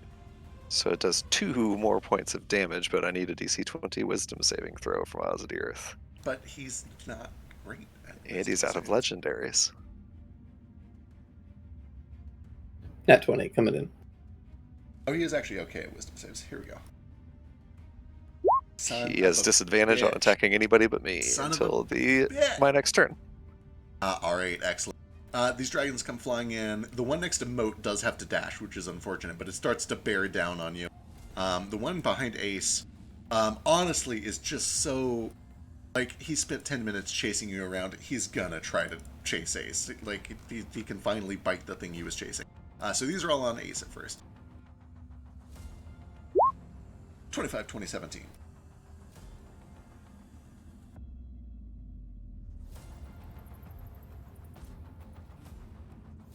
No, if he's here. He might be okay. While we're waiting on him, these 3 are on Flirt. So what? Oh, those attacks are on you. Those 3 young green dragon attacks. The Claw Bite. Yeah, I'll just shield. Shit. Alright, the one over here on Flurgle is going to try to eat the little fish stick. Crit 19. 1 crit, 1 miss. And 19. Miss. I got damage for the first time. Ah! 18 points of slashing damage as this dragon comes flying in, slams down the darkness. You see none of it, by the way. You just suddenly feel yourself eviscerated. What is going on? And that Is brings this what us... pain feels like? I don't like it. Why is this painful? Yeah, this is the first time I've been hit this entire dungeon. 18 damage. Maybe in his whole life. I can't remember what happened back in that dungeon, back in the Oh caves. shit, what's my max health? Fergal is straight up dead. Excuse me? No. He's got 4 hit points, guys. Yeah, there's a Kurokoa. I wasn't going You to let guys- us start at level 20 with 100 health. That's fair. It's okay for now, yeah. That hurt, yeah. He got hit. I wish I had the balls to make him play a character with 4 hit points at level 20. Could you imagine? Level 20. If I get hit once, I'm dead! Alright, I think I've already asked this question. Is there anybody here that is currently suffering from Ozidir's influence? No. Not We all- anymore! We all Alright, took antidotes. I need to fix that then. Let's fix that. As you bear down on him, Nordo, the vines pop up. He gains your ire with the goading attack. He begins to kind of rear back a breath, but rather than, pour it on you and on all of your friends, he points his head up to the ceiling and just unleashes this cloud that dissipates rapidly, filling the entire palace in an instant, like a smoke bomb has gone off. I need everyone who is not immune to poison to give me a Constitution saving throw. 23. If you've ever had influence higher than your current level, you have disadvantage. So if you're currently at no influence and you've been at 1 before, you have disadvantage at the saves. 36, Higher, okay. you said higher than your level? Higher than what you're currently at. So if you've So ever 20? if you've ever been more drunk than you are right now, you make the save at disadvantage. Level of influence, not Yeah, your level of player influence, Correct. not like meta level. Right. So if we've had it, but we're at 0. Yeah. If you've ever been under the influence but you're not currently, you have disadvantage on the save. What if we Are have you under the the what if influence we have the last an- year? what if we took the antidote? If you have today? the antidote, then you have advantage on the save, so they cancel out. Cool. So far, I think we're good. 24, 36. Fucking everybody else is immune to poison. What a nightmare. My life is a lie. I'm gonna roll just for shits and giggles. Sure, do it. Me too. I'm not actually Chase the poisoned. old though. rabbit. This one Royal Guard does need to do it. That would have really frustrated me if I wasn't immune to poison. Oh, me too. I'd be so frustrated right now. You do see that the Green Guard does get just a little bit of a foggy look in his eyes, but he's shaking his head. He's trying to fight it. That brings us to the top of the new round in Gale. Is the fog like lingering? No, it's kind of a momentary thing. It doesn't obscure vision or anything like that. Okay. Gale's gonna get up, clutching his shoulder, or like oozing blood, I assume. I'm gonna call Toto. Hell yeah. I'm also going to look over to Ozymandias. Say, thanks, dipshit. I'm gonna look up at the ceiling where Naruto started breaking the pillars.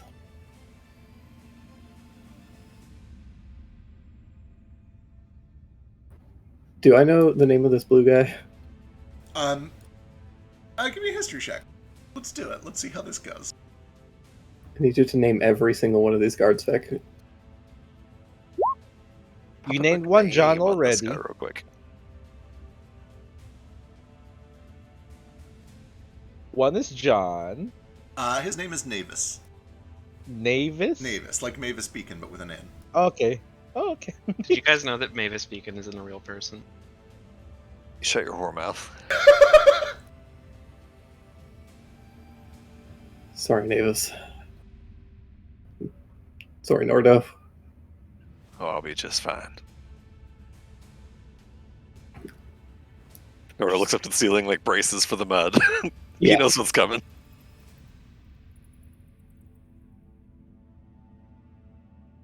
God damn it. Is this what I think it is?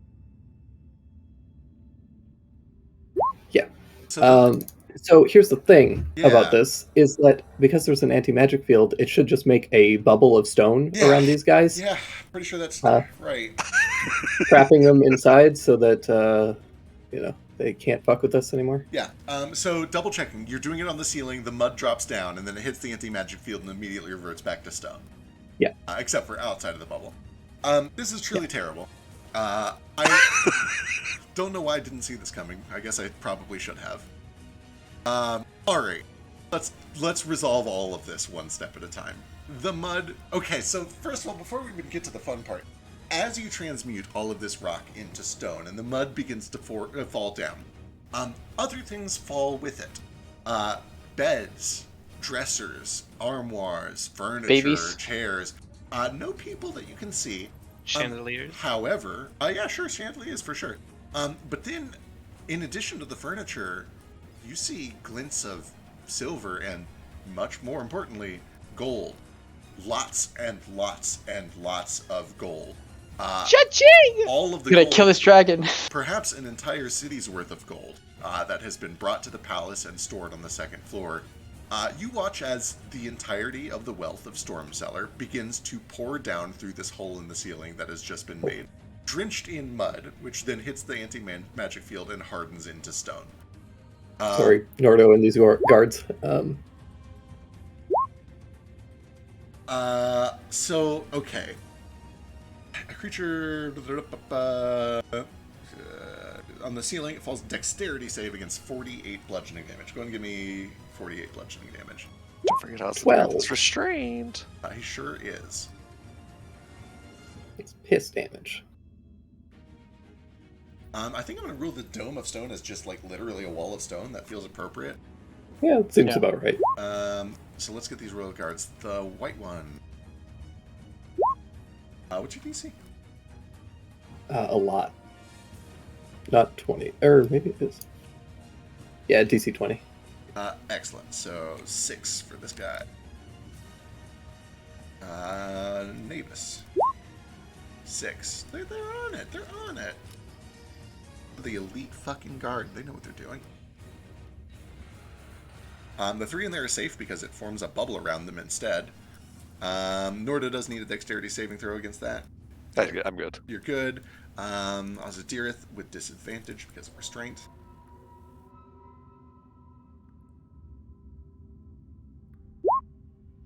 Good for 6.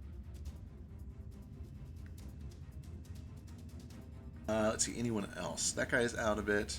That glyph does get covered up. Does it matter? Does that matter? I feel like it matters. It seems reasonable that that would matter. Ari, excellent. Then it's strength saves now also, right? And then, yeah, at the end of their turn, or is it immediate? Let's see. When you cast the spell. Yeah, so now also strength saves for all these people, so let's go. White. Red. Or, sorry, blue. Ooh, that's so terrible for me. I'll add a d4. Or what's your DC go?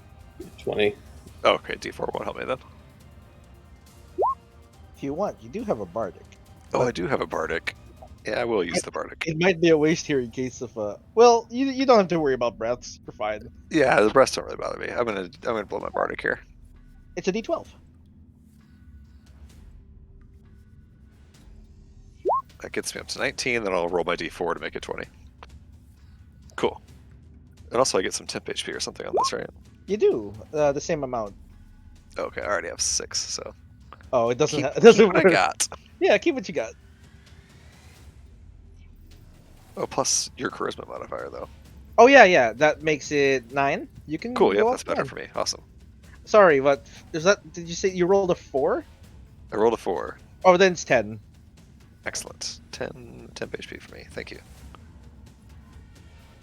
Okay, Wall of Stone. If the wall cuts through one side, if you be surrounded on site, you can make a dexterity saving throw to move to a space that would no longer be encased, which is just going to put it back in the mud anyway.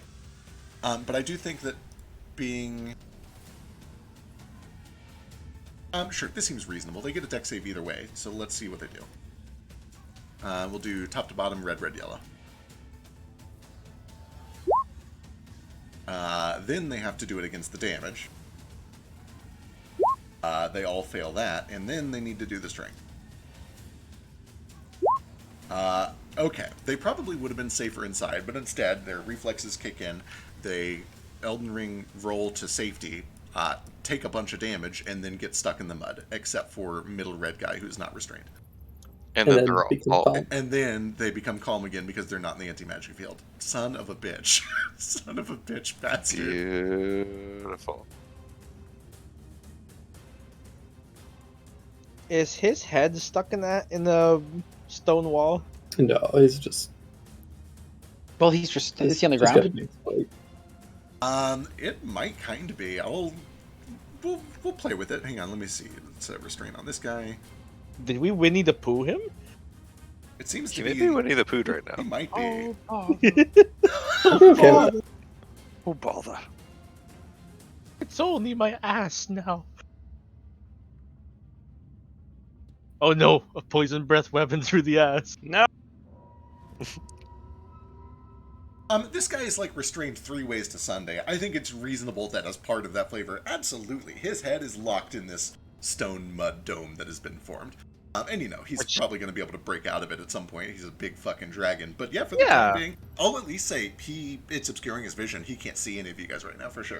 Isn't that poison mud dome also an anti-magic field? It is, yeah. That's what turned the mud back into stone in the first place. Does that mean he can't cast spells while his head is stuck in there if they require a verbal component? If they're a spell at all, yeah, or magic at all for that matter.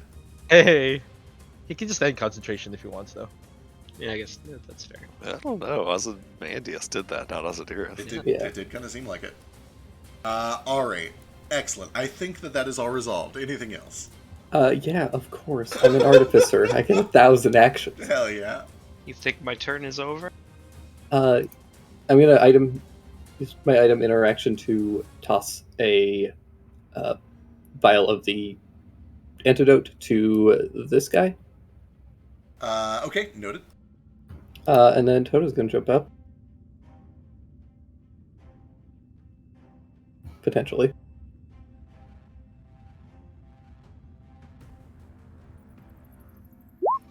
Yeah, he's gonna jump up. Hell yeah, he does.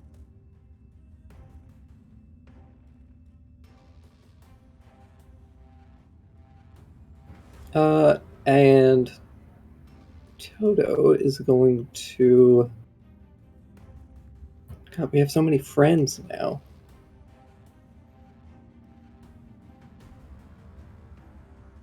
Yeah, I gotta fix that. Yeah, for the time being, he's gonna just try and knock out some of these kobolds. Delightful. Just push them onto their backs. Perfect, yeah. There's just a couple of them, and I think they're kind of like... yeah, they're in that confused state where they're not sure what to do. They're like just like slap fighting each other.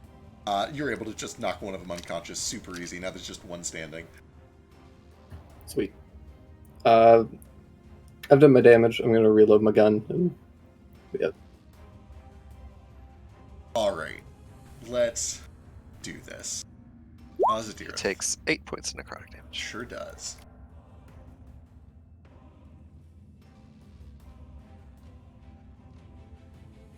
He gets one of his resistances back. LOL. He takes 2 radiant Takes damage. 2 radiant damage. Does he seem to be resisting that or anything? No, seems to be effective. For now. He's not within 10 feet of me, is he? 15? Nope, he's out there. Nah, yeah.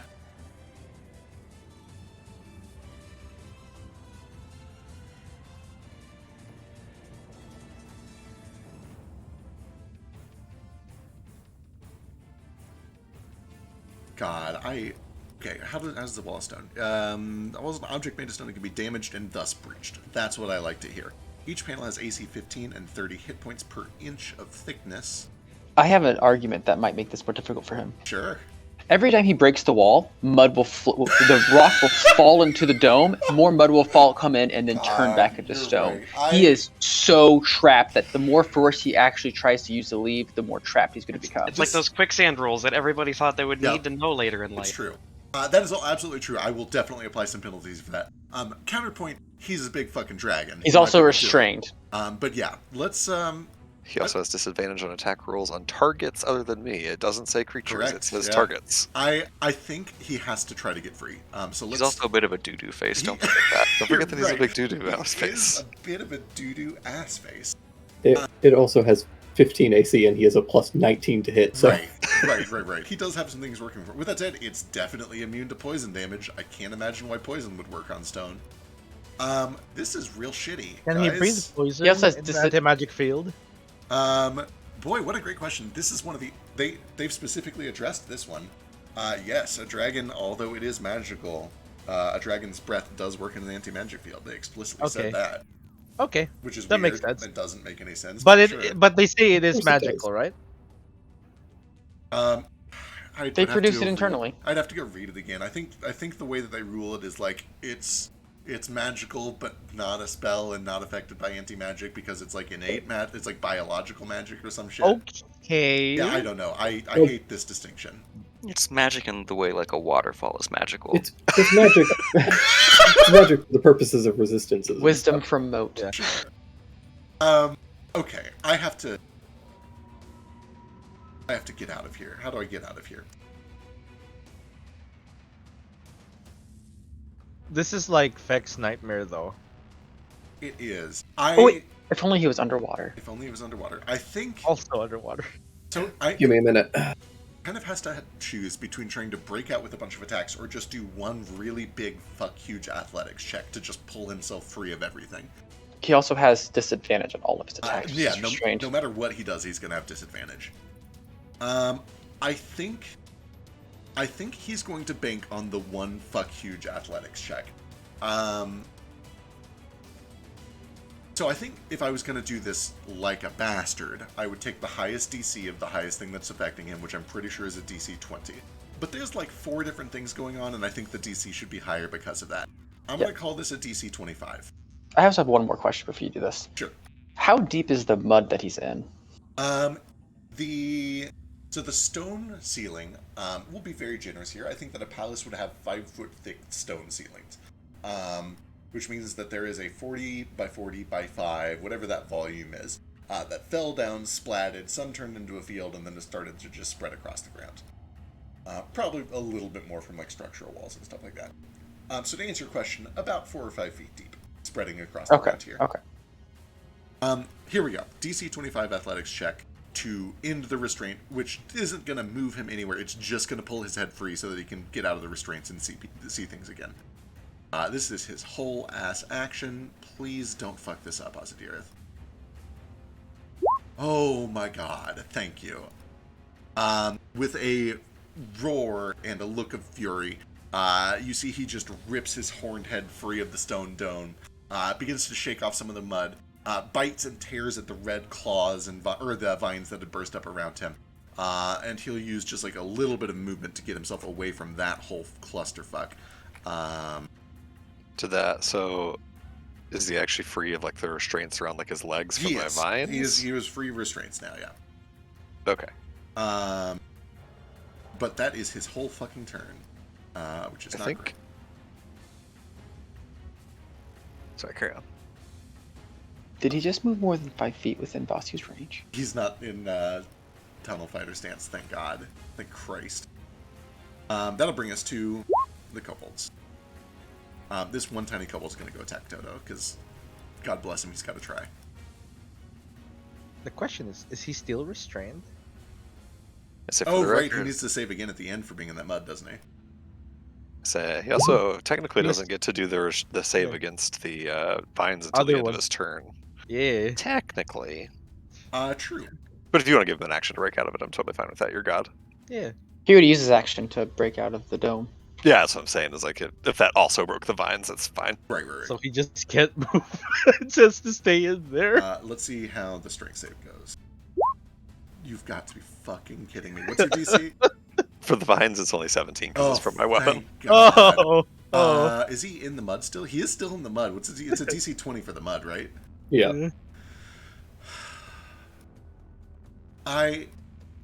Surely he should save it.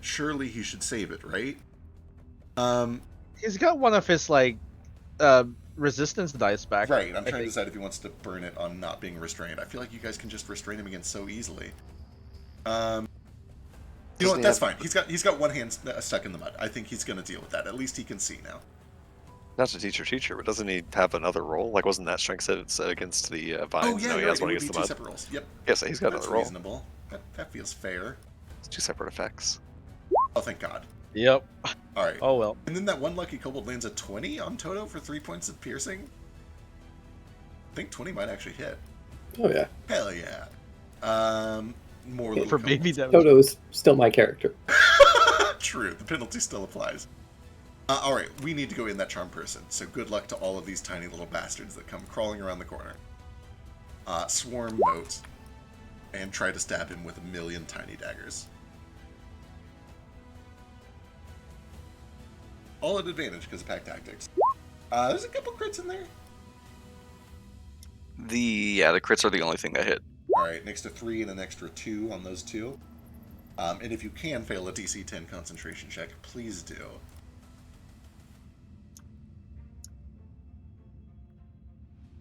I can not fail a DC 10 concentration check. That. Really, really. Oh wait, hold on. I don't know how to do math. I'm an idiot. Okay, we're fine. Son of a bitch. All right, this other group can't get close enough to stab you, so they'll shoot instead. Fishing for crits. These don't have advantage. So just the one crit. Just 2 crits in there, right? No pack tactics. Oh wait, pack tactics does work on ranged attack. So yeah, you're right. You're right. So For 13 more total damage and 2 Small more con baby saves. damage. Two shots at a fail. Damn it. Alright, these guys run forward. They're smart enough to not go in the mud at least. 30 gets here. These guys can get close enough to melee. I need you to roll a 1 on one of these saves. Alright, here we go. 10 more range, 10 more melee, all on mode. 1 crit. I think that's the only thing that hits you. No, stop it. Alright, that is all the little kobolds there. We got some out here. 25, 30. They will have to dash to get around this bend, and then they meet the mud. But that's fine, because that's the end of their movement. Cool. That brings us to Flurgle. Oh, so he doesn't know what's going on. He's just gonna freak out and move. Actually, he should be able to see because I can see him. Yeah. And so you Okay. can see through my eyes. Okay, if you can see him, then he should be fine. Let's see. He's going to disengage She wouldn't. as a bonus action. Move over here, like screaming the entire time. And then he's going to use an action to summon a adamantine wall. Here. Boy, I might put my foot down here. Hang on, let me go see. Why not? Adamantine blocks are a thing. Let me go see. The rules are pretty clear that vehicles and structures are not objects. Oh no, this isn't summon objects. This summons items, which Right. is separate from objects. It lists everything in the DMG basically. Right, an adamantine wall is not an item in the DMG. Adamantine bar is. You could make a bar of adamantine. I make a big adamantine bar.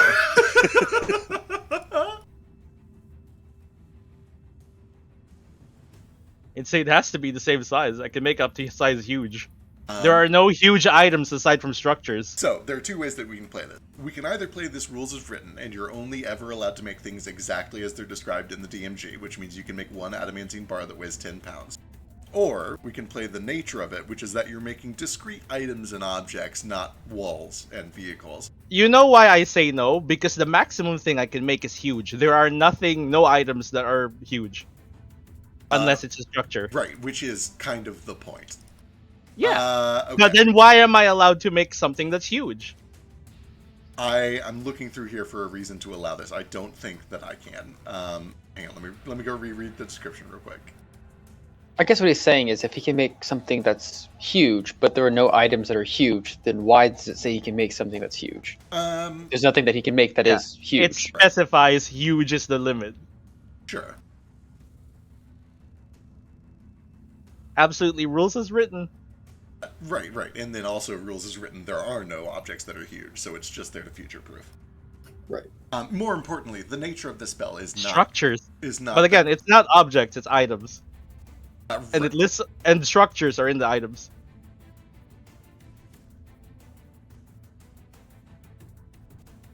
Like the hugest thing I can summon is a siege tower.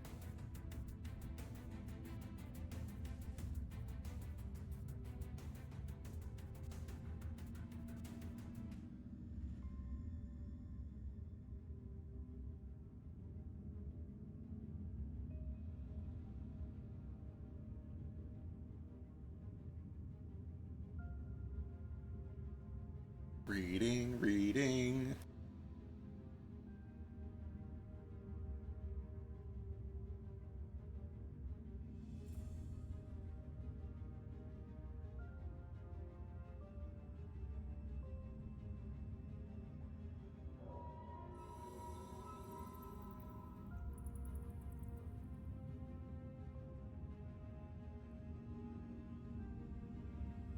Reference.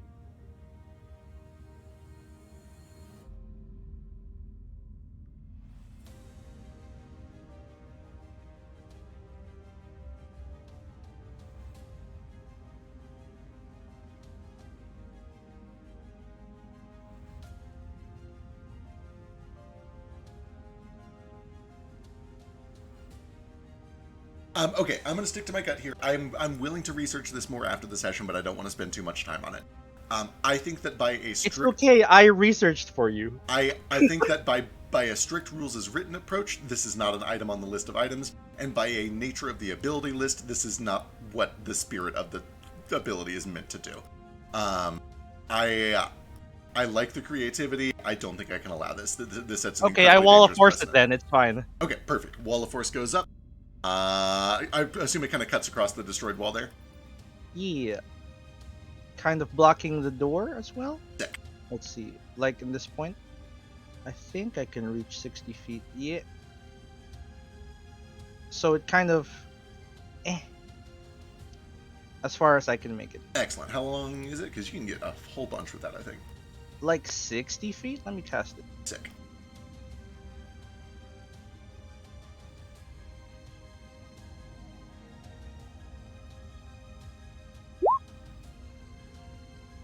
Oh, it's 10 by foot, so it can get up Oh god, to 100 feet long. Yeah, 100 feet. How tall is this though? I guess. 10 feet tall. Oh, yeah, the hallways in here, they're probably... So the main area is 35 feet tall, but there's no reason that the hallways would be. The hallways are probably...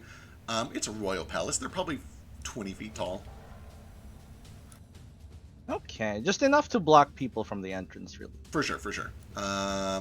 So 20 feet From cut that coming in in half. That is still plenty more than enough to get all that. All right, excellent. That should go. Bonus action, I'm gonna throw an antidote at... Is this guy still poisoned? This guy here? Let's see. Yes, all of them are, but they're also currently suppressed with Charm Person. But, you know, if that ever goes away, the poison is still there Yeah. and would take over again. Yeah, just in case, he's gonna try and throw the antidote at that guy. Okay, sick. The I need antidote... to roll an attack. Because you're doing a throw, it just creates like a field, a 10-foot radius, and in fact, you can Oh probably. no, get can I just throw the thing in his mouth? Boy, I'll let you try. I You can- specialize in Yeah, it. you can try to do anything. This is gonna be hard. But I like it, and I'll let you try to do it. I will call it. Wait, I think I can reach him from here anyway. How far did it You know what? go? He's even cooperating with you. If you call out, "Hey, catch." Yeah. Hey, say Yeah, ah! okay, I like this. I like this. Friends throw food at each other's mouths from 25 feet away all the time. It's still going to be hard. I'm going to call this AC 21. Sure, I have advantage. Good luck. We'll just use this one. Oh my god. Beautiful. As if you guys had practiced it. You just toss the vial over, and he grabs it, kind of clamps down with his teeth, takes a big old glug, and you watch as all of the redness around his eyes parts. Even without the effects of the calm emotions, he is now on your team. Ooh, that's one thing. All right. I should stand here for a bit, I guess. Important question with your wall of force. Do you want to cut off this hallway up here? Yeah. Okay, cool. As far as it goes, basically. Perfect. Excellent. I'm not aware there's a thing there. I just want to cover as much of the hallway as I can. Excellent. That I saw while I was in there. Well, Before the darkness popped up, at least. Perfect. Then that will definitely do it. I'm also not aware of the chubby blue order guy because I was in darkness. When he True. appeared. All right. Anything else? I can move, but I feel kind of safe here. Perfect. Is this a wall? Yeah. If you move closer to Toto, he can protect you. Okay, I'll move closer to Toto, like here. Thank you. And I can see the dragon for Ace. I sure can. Also, as you get into position, you see that these glyphs on the ground begin to alight and erupt. Let me go check the radius on this. Oh, what does that mean?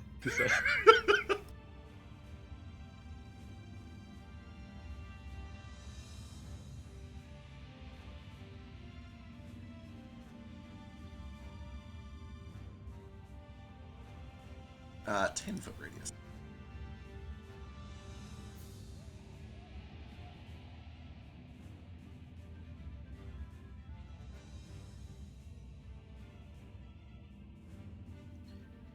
Oh wait, I used the bonus action to disengage. Forget the throwing item thing. Yeah, I almost forgot. Yeah. We'll just say I do that in my next turn, and that's save that for my Yeah, next turn. if the situation still allows it, I'll Yeah. let you keep the crit If and he's everything. if he's still alive. And that is a question because this glyph erupts in a 10-foot radius. Oh shit. That's a pretty fire. I think Gale might just be safe from the center here. I'm up out of the ground. Oh no, you're in it. Okay. You are up out of the ground, so you're fine. But I do need Gale, Nordo, and all of these Royal Guards to give me a dexterity saving throw, as there is an eruption of magical fire.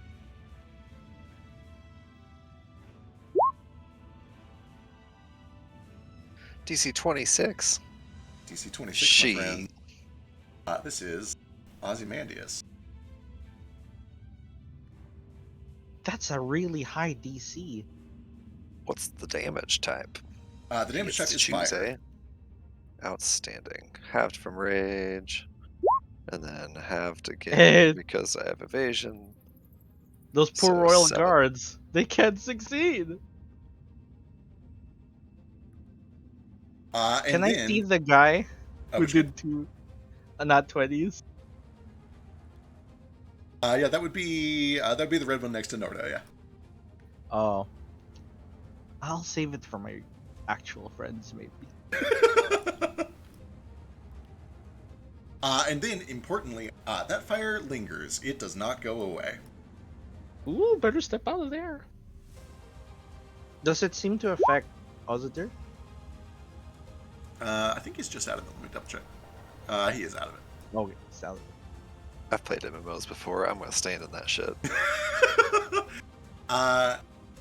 When all of this magic fuckery becomes a problem, you do hear Ozadir frustrated as he pulls his head free of the mud. He's like, "Warley, you coward, get the fuck in here!" Oh!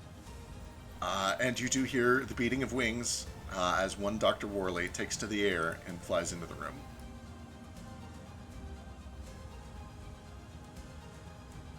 Do I detect Yes, magic Master. on him? Tons of. Well, actually, let me double check how much. There's at least some magic on him. Yes, for sure. Throw him in the magic field.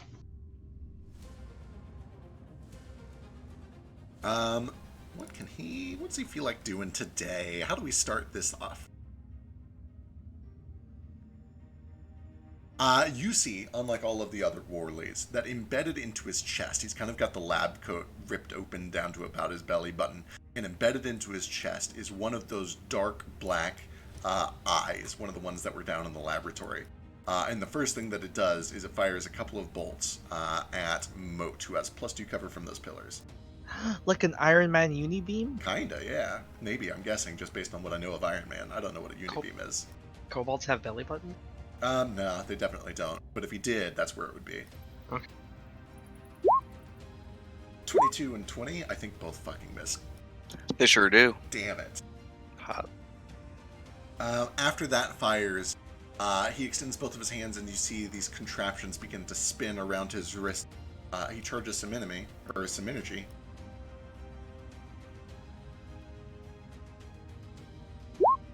There's so much going on in the map. Oh, there he is. Okay. Oh no. Flame Strike sounds great. Let's see what that does. I seem to remember that this is a big column of fire. Yeah, oh, it it sure is. is. It's a 20-foot 60 radius, I foot. think. 10-foot radius. Oh, okay. That's not so bad. On where? So this is difficult.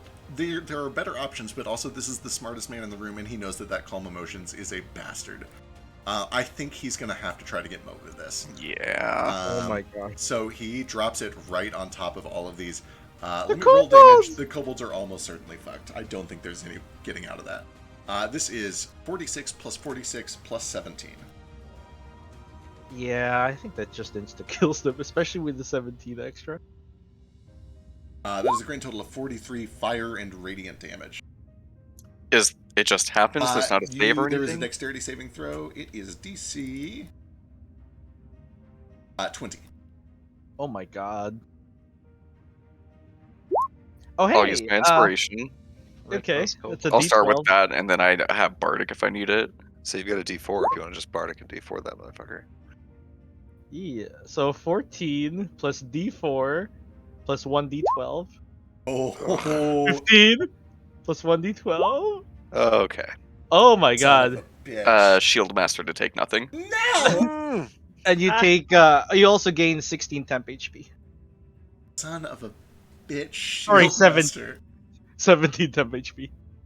Alright, there's this eruption of holy energy that Worley manages to harness. Brings it down on top of you. And Poor babies. you are able to just put up, presumably a defensive ward, a little help from your friends, and the shield goes up. And you feel a little bit of a sunburn, but you are fine, except, of course, for the charred corpses of about 20 kobolds around your feet. I fucking love the mental image of Nordo or of Moat, like, I don't know, like going down on one knee and putting his shield Yes. up above him while just a column of fire pours Oh my down all god, around yeah. him.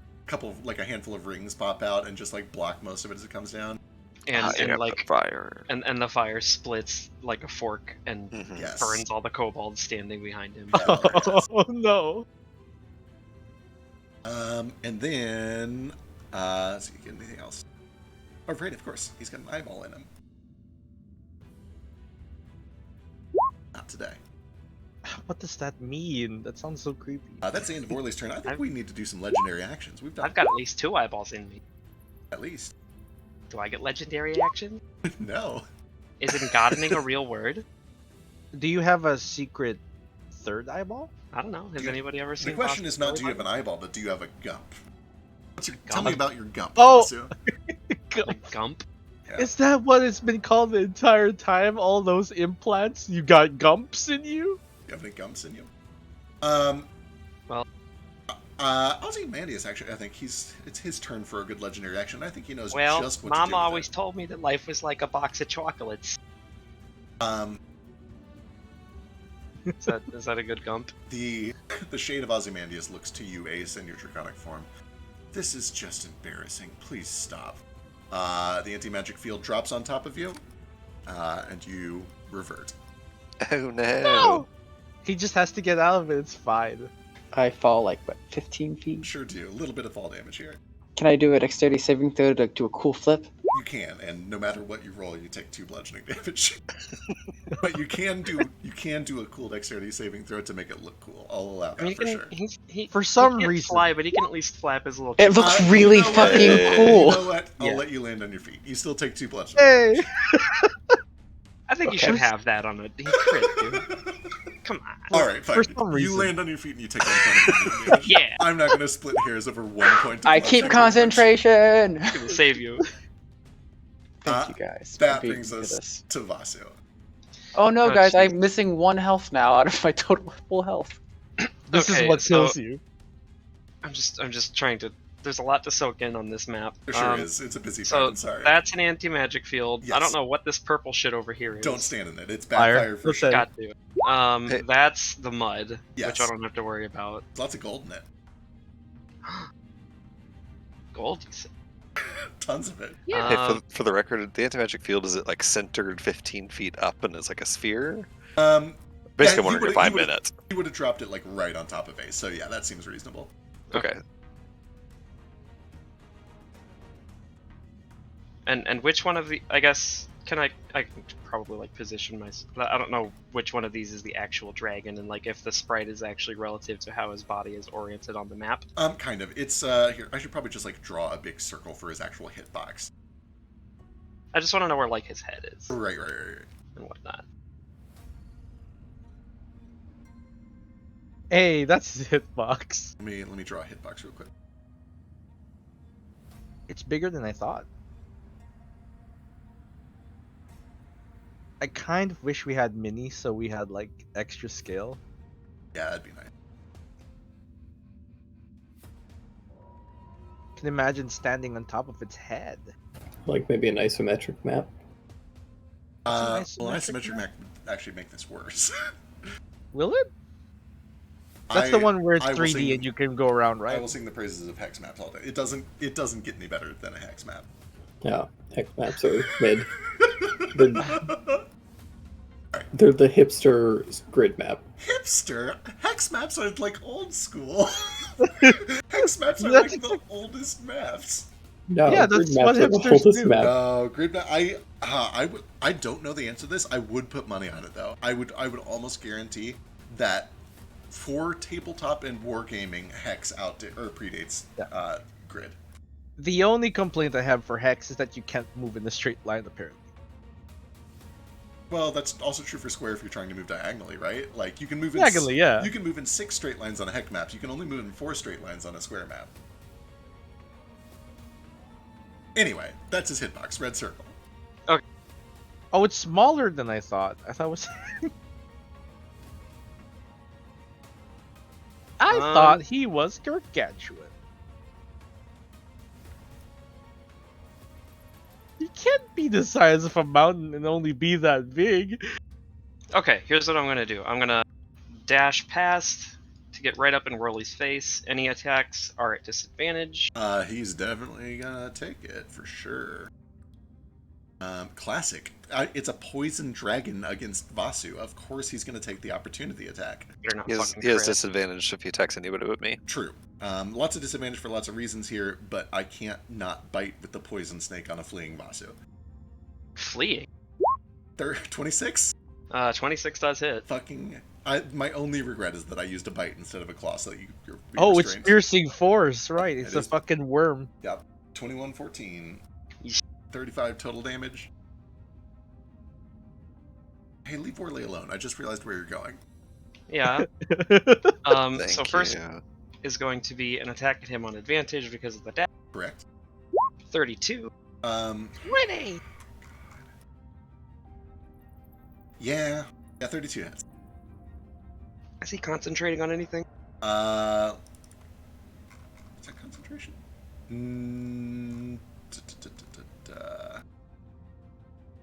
Also, is that the real world? Good question. He does not seem to be concentrating on anything. Okay.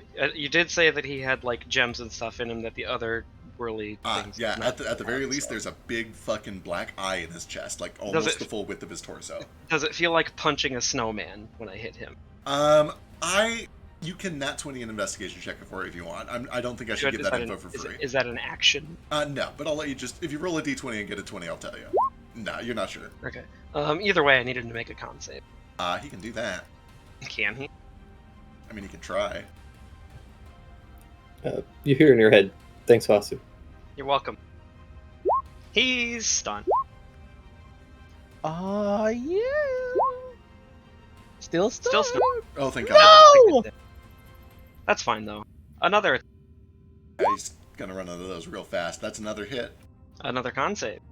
Oh, God. Get him. Get him. Get him! Stun that nerd. Stun Fuck that this nerd. nerd. Oh, thank God. God. Oh. Bastard bitch. Either way, I'm going to, since I can break up the dash of that cloak into 2 different ones, I basically I fly up to him, hit him twice, I dash back here, and then I'm going to. He can take an opportunity attack off that, right? Yeah, it's still an disadvantage. Disadvantage. He So, yeah. will if there's an attack roll involved. But what he does with his opportunity is Warcast or Reckless Cast. Uh-oh. Can I see him Fucking from guy. here? Oh no, I can't. I I can't. don't think you can. What is From here, Reckless Cast? definitely can. I don't. It adds extra damage. Oh, that's Oh. tiny damage. Oh no, that's Oh bad. no. Oh my God. Vasu, give me a wisdom saving throw. DC 20. Oh no. DC 20 whiz. Vasu's not a monster. Oh, Add a D4, I had a add a D4 to D4. that. D4. Yeah! Oh, thank shit! God. son of a bitch. So I That's fly so back over. upsetting. I feel the locking up creep into my joints, and I look back over my shoulder after I get here anyway, and I'm like, oh, don't worry, I'm not done with you yet. You hear the voice of Nomad in your head. It works both ways, bitch. I love it. And then I Oh. lash back out at Whirly. Oh God. Ow. Bonus. Dex save. What's that? That's It's weird. Water Whip. I've had it for a very long time. Oh, cool. I just don't use it very often anymore because I keep forgetting that it's a bonus action. That's a fail. It's a fail. 5 and knocked prone. Knocked prone or pull up to 25 feet closer to me, which I'm gonna do. Oh no. Yeah. Right Yeah, to he the comes mud. flying over to you. Are you at ground level? Is this on the mud? Yeah, I'm putting Um, this fucker in the mud. shit. All right, excellent. I'll say that you're able to just fling him down into the mud. I think he does the strength save on his turn, or is it immediate? I think it's his It's turn. if he ends his turn. In Okay, all right, excellent. Then he will make a save on his turn. Either way, I'll apply the 4-1 for at least his first bit of movement. I think because of the rules as written of that cloak, that uses all of my movement for those 2 dashes. Right. But can I like step down on his face? Well, for flavor, sure. Yeah. Okay, yeah. I mean, either way, like next turn or when I move again, I'm gonna like kick off of him. So Love it. Yeah. All right. Well, But that's that's all I got for now. unfortunate. Worley does not want to be this close to the fight, please. Oh, wait. Let's see. He gets 2 stacks of heat, Right. and then I'm just gonna do this right now because if I don't, then all those stacks on Oz go away too. So I'm going to. Blow him up. Oh, that's my reaction. He didn't fail that stunning strike, right? Correct. Fucker. I should probably track these up here so they're visible. Well, it's fine because I'm gonna do it right now anyway. I'll probably regret using my reaction for this right now, but I'm gonna do it. So reaction goes off. All of these red flaming lotus petals that have been circling around Whirly and Oz, then like circle in on their head and detonate. Oz takes 5d4 and Whirly takes 3d4.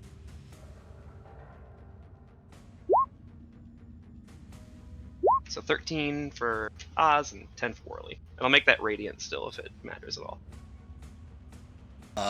Excellent. Both of them erupt. You see Worley especially kind of recoils from the blast. Ozadir is definitely harmed by it, but he's got a lot of meat to get through. So much meat. All right, anything else?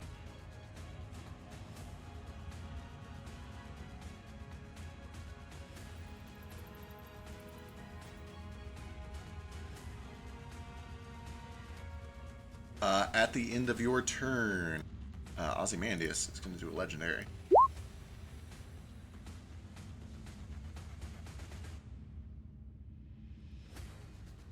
I forgot he's got those. Sure does. It's basically all he's got, but they're pretty good.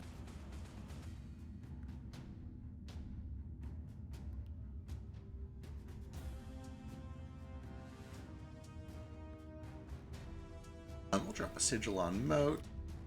We'll drop a sigil on Gale. And we'll drop a sigil on Toto.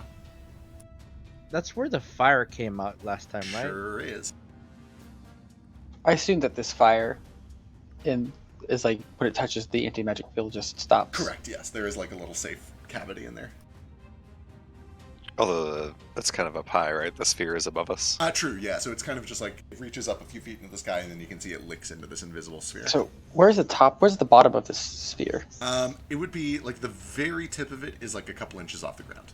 Okay. I wanted to make sure I wasn't just like bouncing back and forth between Yeah, shape you weren't- changes. You weren't Every like 5 lagging. seconds. Right. Hey, Feck. What's up?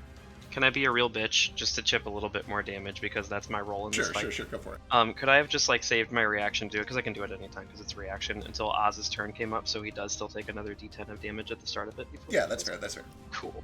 All right, that I'll will just bring roll us to the Royal Guard. Did Ozzy just start his turn? Sorry. Ozymandias did. Ozymandias. Yeah, that was the stand Ozzy, not the Yeah. real Ozzy. Is he still technically within 10 feet of me? How does that work? What's the effect? What are you trying to do to him? It's from my totem. He needs to make a charisma save at the start of his turn if he's technically within 10 feet of me. Sure, I think for the spirit of this, he's at least projecting himself there. So yeah. He's I don't think I'm really Skyping gonna in. do too much against him anyway, but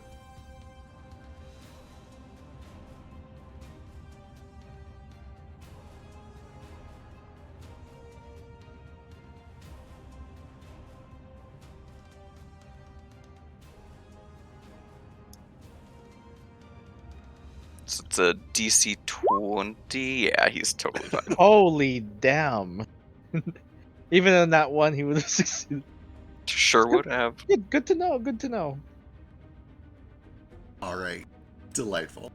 Royal Guards. Top to bottom here. This guy is restrained but charmed. He'll try to break out and get out. Fail and just get stuck. Blue boy.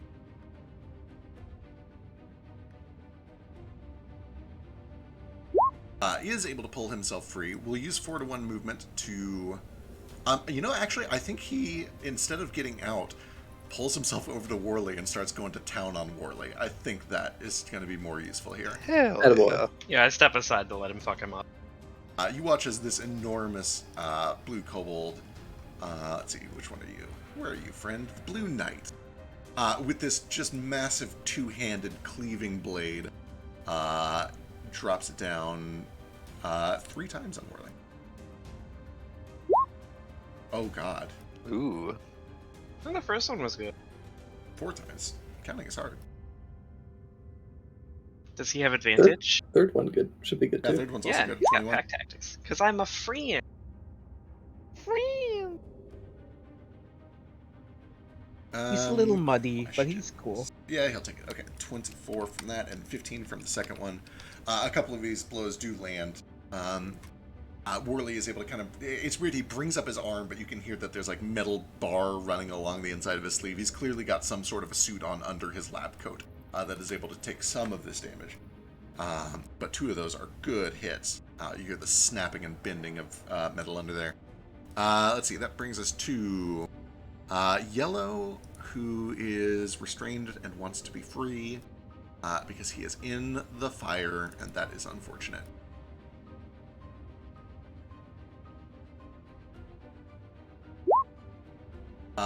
That's very unfortunate. He is stuck. Yeah, because he is stuck.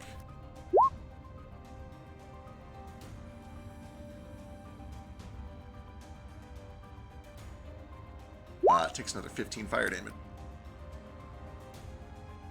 The other, let's see, middle red guy can just walk out of it, which he will do.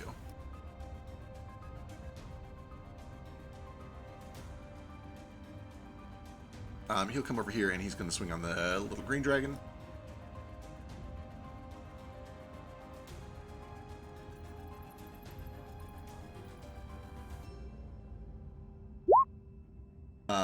Unfortunate. Pack tactics. Is that 22. what he wants to do, though? Yeah, he should go after Ozymandias because He would be walking to... Yeah. It's also noteworthy that no matter where he's at, his head kind of pokes into the anti-magic field. He's a trained professional. He knows to duck low to cast the spell. I think that's reasonable. With that said, a 22... it does. It just hits. 51 points. I guess more it's like, would he be willing to walk in there knowing that he's being magically kept out of a charm? right. That's... I'm saying Oh, should go yeah, here. yeah. That's a good point. He's a trained professional. He would know that. That does mean he'll have to go through the mud. But that's fine. So he comes over here, makes the swing, hits 51, and then needs to make a strength saving throw.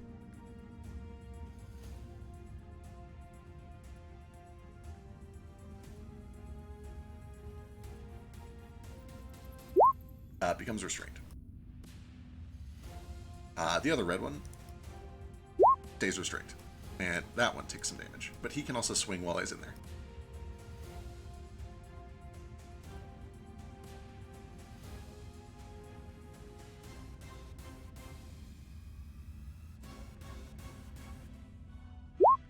Uh, 27 does land, unfortunately. 2 points of damage is not very much, and Ozymandias is unsurprisingly immune to poison.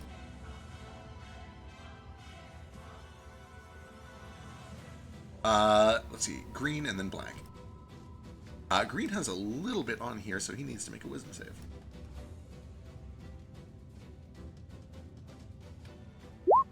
He's fine. I think he is going to help with the knocking this guy out so he's harmless thing, and then he will turn and fight. He'll use the bonus action to just do this.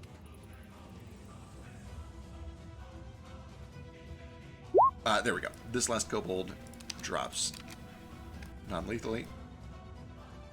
Then he turns around and he's going to volley on Ozzy. Damn shame. Finally, the black one has... was he actually given the antidote yet to spread around? The which black one? The black helper. I handed the black one a antidote for him to take. For him to take. Right, that was before Fleur. Okay, yeah, he will go down that, Yeah. and then Fleur, you can toss it to somebody else, and I'll keep the same attack roll. I'll just toss it to someone else. So yeah, he will drink that faux show, and he is free. I believe his rogue instinct at this point is to get behind the dragon.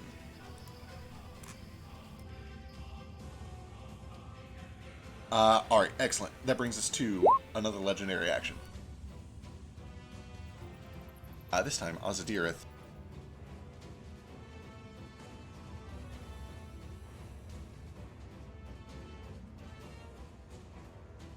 Yeah, I think it's time for a wing beat. We gotta get the fuck out of here and get over towards Worley. Everybody within 30 feet of Ozadirith. I need a dexterity saving throw as he beats his wings and begins to fly away. In 30 feet? 30 feet for a great worm. God damn. Yup. I'm just within 30 feet. Does that get me? I'm behind a wall. Another. This is my 5th natural one today. Jeez. Good lord. I'll give you +5 to your save, Thurgle. Sure. Do I get a save for being in the mud? I don't think so, no. 19. Does he take opportunity attacks with that? He does. He's not immune to opportunity attacks when he does this. 100% swing on him. Really? Does Gale Same. take... Yeah. Does Gale have a D4 to add to that? I might be able to give you an extra D12.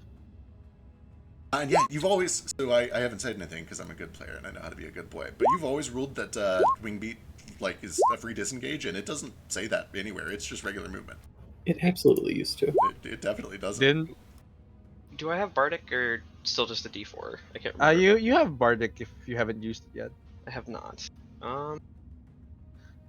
Gale, that's a 1. How much did you roll earlier? 14? Instead of that, I'm just gonna. 15? Is that 16? What was the DC? Fucking. I'm in a Diamond Soul and I'm good. DC is 26. Jesus, I don't think you're gonna be safe. 26 Yeah, dexterity. like- It's fine. I don't think a D12 is gonna save anyone. Yeah, I'll take the damage. Yeah. 30 feet is fucking Well- huge. Oh, yeah, Ace, you rolled a con save.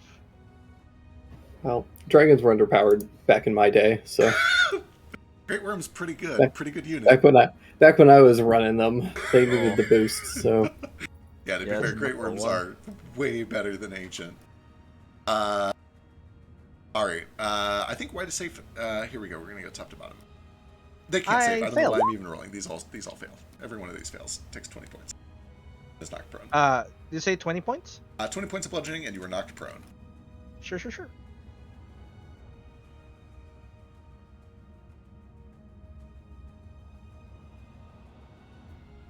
I am knocked prone.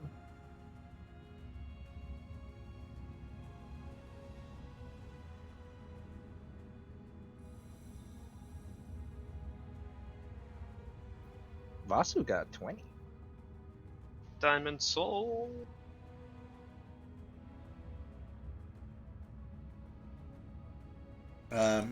You take half because of your rogue shit. I don't have evasion. Oh, right. Just kidding. I forgot. That's a high level thing. Um, I'm only a baby rogue. the two baby dragons, he absolutely catches them in this.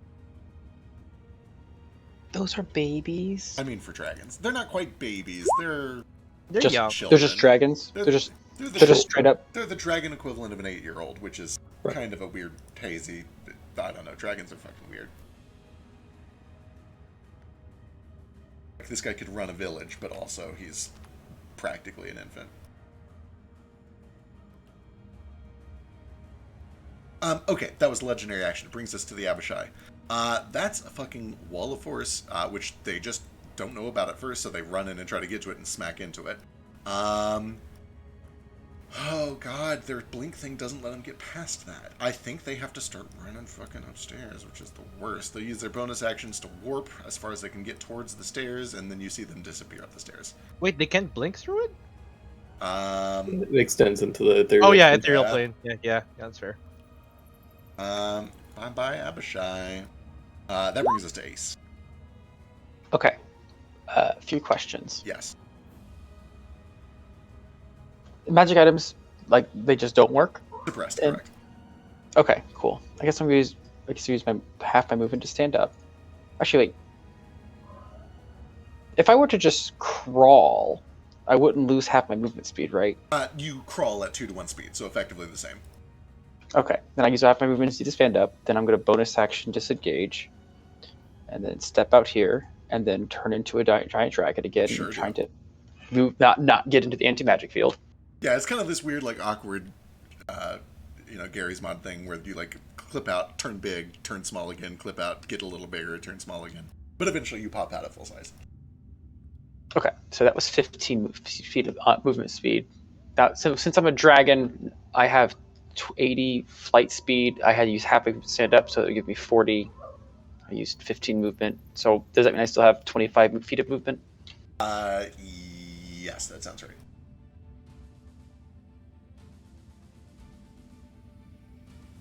Cool. I'm going to fly over here, and then I'm going to aim a breath at Whirly and the dragon, and I'm going to aim it so it doesn't hit the kobolds. So I need Constitution saving throws from Whirly and the dragon. Maybe both dragons? I don't know if the shade one is... I guess it's probably going to be a mutant necrotic. Alright. Let's do it. Constitution saving throw, please. Less. Yeah, the DC is 20. Thank God. I think they still take half of something, though, right? And it's necrotic? Oh, yeah. That sounds so excited. 50? Oh, that's a lot. Alright.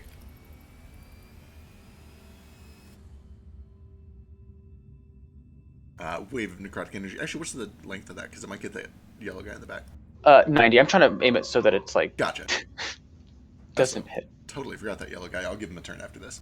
Worley takes 25.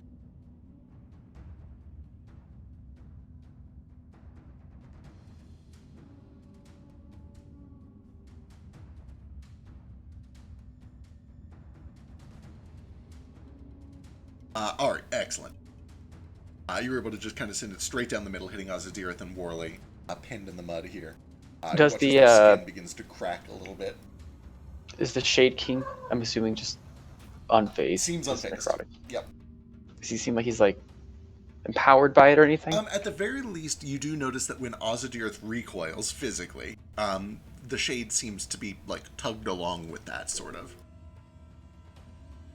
Cool. All right, that's my turn. All right, I'm going to jump back to yellow because I forgot. He's just going to fire some Eldritch Blasts at Basu.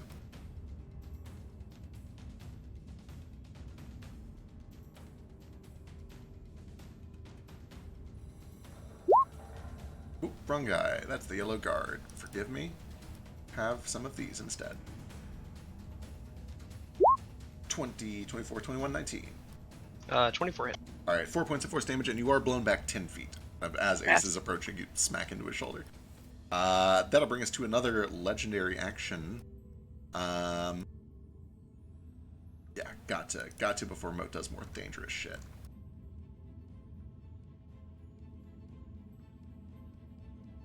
He is gonna claw. God, he's so upset at Ace. Stop making a mockery of what we are. Me. That's what you sound like.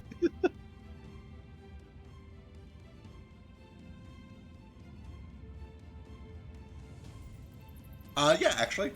Yeah, this is tremendously appropriate. You watch as Azadirith looks to you, Ace, the smaller dragon. You watch as a number of stillstones embedded along his neck momentarily alight. His eyes lock with yours, and I need you to make a wisdom saving throw. He is casting a spell, if that matters. Can I see him? You can see everything through my eyes. But do I have a range of effect on him, rather? Are you within 60? Yeah, Yeah, just you within are just 60. within 60. You can cast a spell if you want. Counter spell. Alright, you watch as the spell fizzles, and Oh, it just fizzles. Cool. yeah, just fizzles. All right, that brings us to Moat. Does he look upset at that fizzled? He looks pretty upset. Stop making a mockery. All right. Are there people still burning alive in this fire? They are. Red boy? They're mega dead. They're mega dead. Tight. I'm Well, so if that's sorry. the case, I guess I will head over this way. Fly by so there are no attacks of opportunity. Hate it. My mount will dodge for its action for whatever that's worth. And I guess... Actually, is there room for me to squeeze down by Worley? Like there-ish? Yeah, for sure. Yeah, you're flying. That's fine. Yeah. Okay, cool. And I will take some attacks on Worley. You guys should leave Worley alone. You guys should focus on the dragon first. No, fuck Whirly. Everybody knows that you always fight the mage. They have a feat for it. No. They have a feat for it, in fact. Oh, God. 29 is good. 22 points of slashing and fire. 28 is good for another 22. Oh, no. I'm going to put some smites into both of those. I just figured I'd get the attack rolls Sure. done with. Do wish you wouldn't.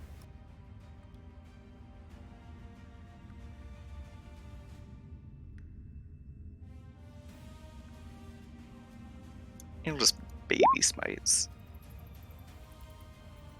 For Thank now. God. Thank God. Is your mental up? It is not. Because I need my bonus action to do this, and I should have got it up last time, but here we are. I'm gonna quicken a flame blade on Worley. No! Hot damn. No, stop it!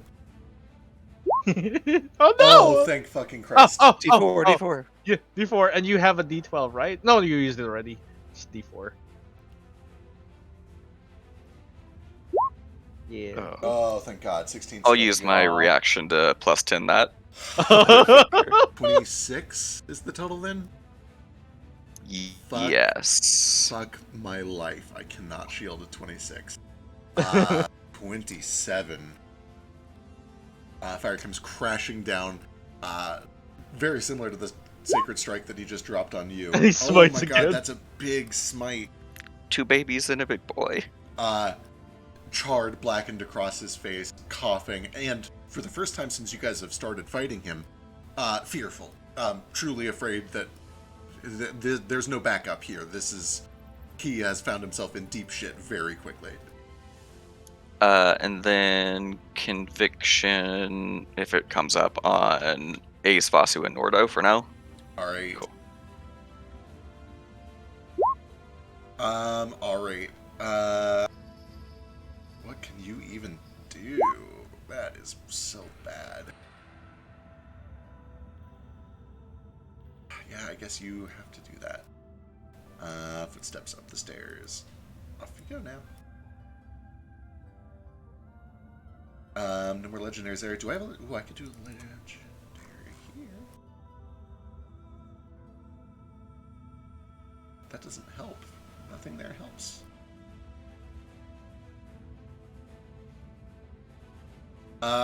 That's fine. That's fine. That'll bring us to Nordo's turn. Outstanding. Nordo has just enough movement to trudge out of this waist-deep mud at 4th speed. Go sort of running alongside of it up this way.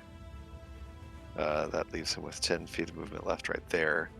I would like to use that 10 feet of movement, if I can, to sort of leap over to Worley. Sort of land like right... I don't know, can I get to... I guess I'd have to be like squeezing. Yeah, you definitely could. It's big enough that you can kind of dance around under his feet, but it would be a tricky situation. Okay, if I'm I can able... get early if you have a better target. I'm practically a mount for a siege weapon. You just I know. climb on my back. Jumping on the back of Ace was an option for this turn. Okay, if Gale's got Orly, he says it telepathically. And Nordo knows how important it is to him to finish him off anyway, so he'll focus on Azadirith. He will instead just run up here. Am I in melee with Azadirath right there? Do I need to move? Yeah, you're close enough. Okay. Can't quite tell with the hitbox. Alright, that's my movement. Let's do some actions. I'm gonna attack recklessly. Because why in the fuck not? Oh no! Woo! And as he swings the axe down with the first hit into sort of the thigh of Azadirath, the 5 golden rings of Aedra on the back of his hand, the tattoo, I think it's on like his forearm actually, wherever it is, it flashes gold for an additional 34 points of damage. Gross. Oh god. And then I need a... Oh, I'll go ahead and use my action or reaction for Spine of the Cloud Piercer since I crit.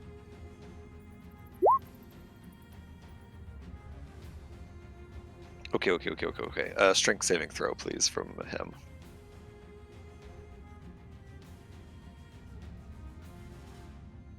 Uh, 18? I think fucking misses. Yeah, no, he's good. It's a 17 because it's my weapon thank effect. God. Thank God.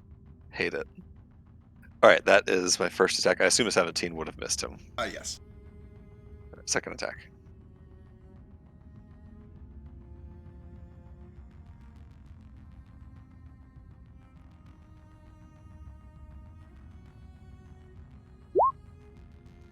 26 is good for another 14.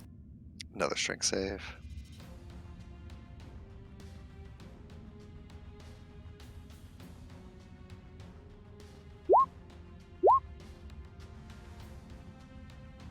Just making it. Okay. That is my action and my movement. My bonus action.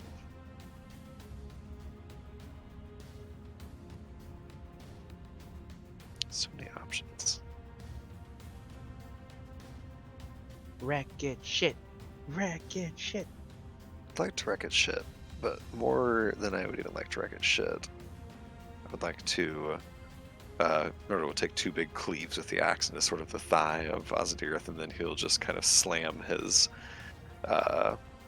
axe down into the ground by Azadirath's foot.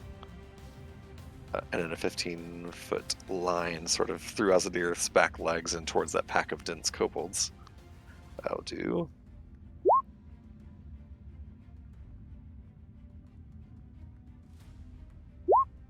Unbelievable. This is restraint. Says restraint. Yeah, that's fine. He'll take it. Cool. He sinks in. All of these kobolds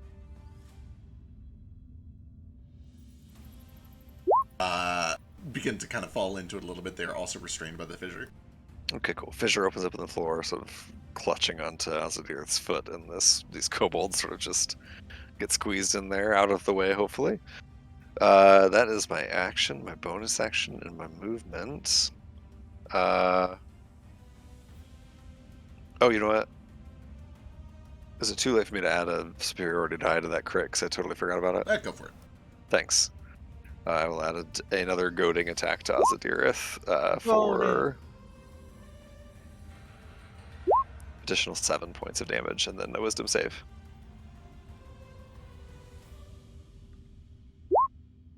Good on the wisdom save. On D this time, but the extra damage is good. Cool. That is my action, bonus action, everything I can do. That's my turn. All right. That will bring us to the babies.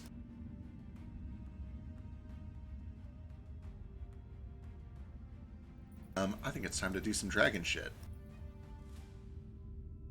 This one flies over here, lands on the ground right at the edge of this mud, which actually I guess is a little farther forward because of the anti-magic field right now. Rears its head back and unleashes a breath. What's the range on this cone? 30-foot cone. For the young ones. For the young ones. The youngins. Oh, it's targeting all of them. Avoid Worley, which also means it's going to miss the white and the blue, but it will hit Nordo. Is it poison? I I think so. Hang on. Yeah, Yeah, it definitely is. So I need saves from Ace and the two red ones, Vasu and Nordo Ormian. What is the save? It is a Constitution saving throw, DC 14. Yeah, I'm good. I'm 30. I'm gonna take a very overly dramatic deep breath in, like the Imagine Dragons song, Thanks. as a free action. I'm not actually gonna like vocalize that because I don't want to make you guys listen to it. Sure. Thanks. Noted. I'm just gonna flavorily just flap my wings so I don't have to breathe it in. This one I think is going to do something similar. Specifically, it knows it needs to go after. Well, no. No. Here we go. It comes over here and it does the same thing, catching Vasu, Nordo, and Ace. It doesn't realize that Nordo and Vasu are immune yet, but it is about to learn. But I do need another save from Ace.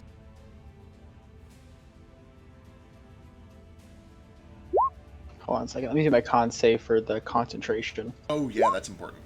Okay, I'm good. Are you? Because half of 40 is 20. Half of 40 is 20, and I have a plus 12 to my constitution. Is that right? Oh, it's right. As a dragon. Right. Okay, yeah, it's not building there. Excellent. I think, yeah. And then another constitution saving throw, you say? Yep.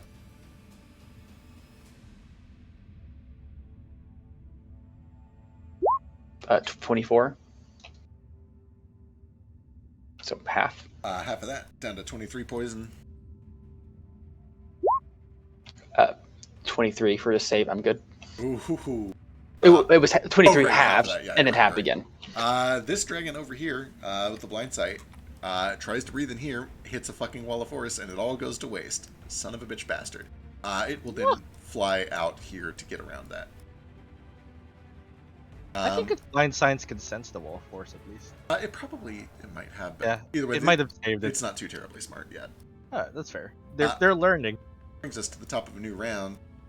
And another lair action. There's another burst of this Formula.Z. I need everyone who's not immune to poison to give me a Constitution saving throw. Like everyone in the area? Everyone in the palace. Everyone in the palace Oh who my is God. not immune to poison.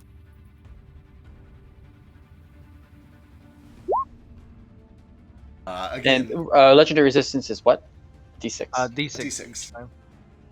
And again, if you've ever been more influenced than you are right now, you have disadvantage. That cancels out with your antidote. I'm Gucci. Oh wait, I didn't save last time. Let me make a fucking. The first time I was fine. This time I have 1 stack.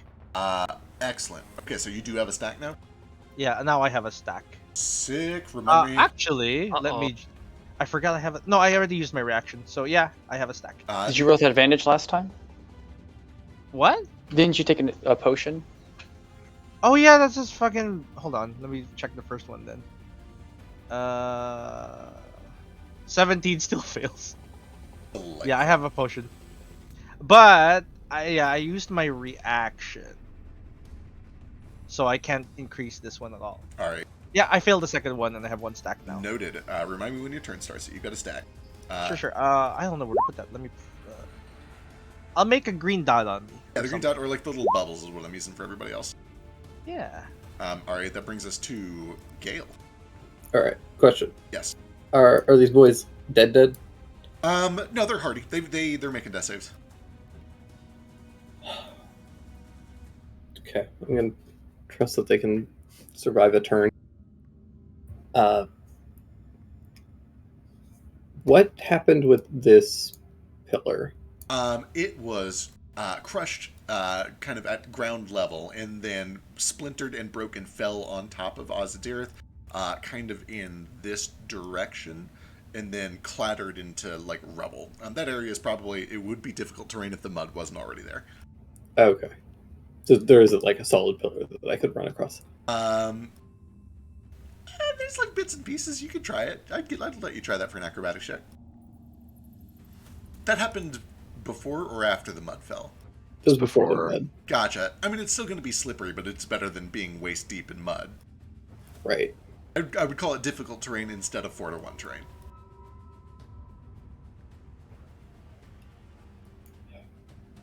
Okay. I'm not going to risk it.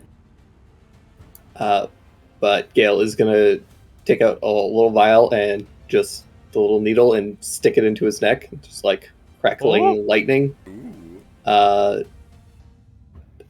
Eyes are going to flash, and I'm going to cast a spell that I never cast because it scares me.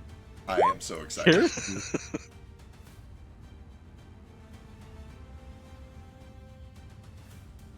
Is it reduce of March?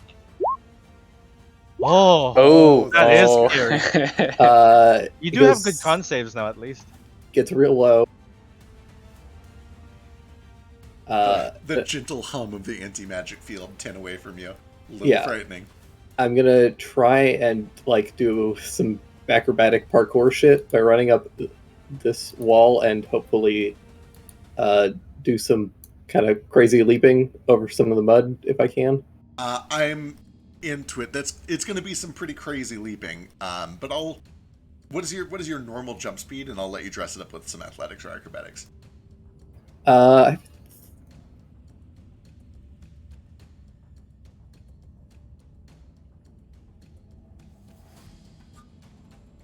me just go to Fex Labs jump calculator. Hell yeah.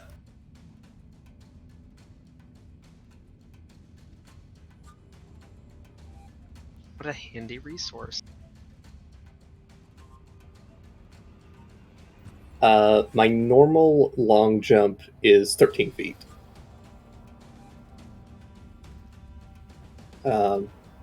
With a running start.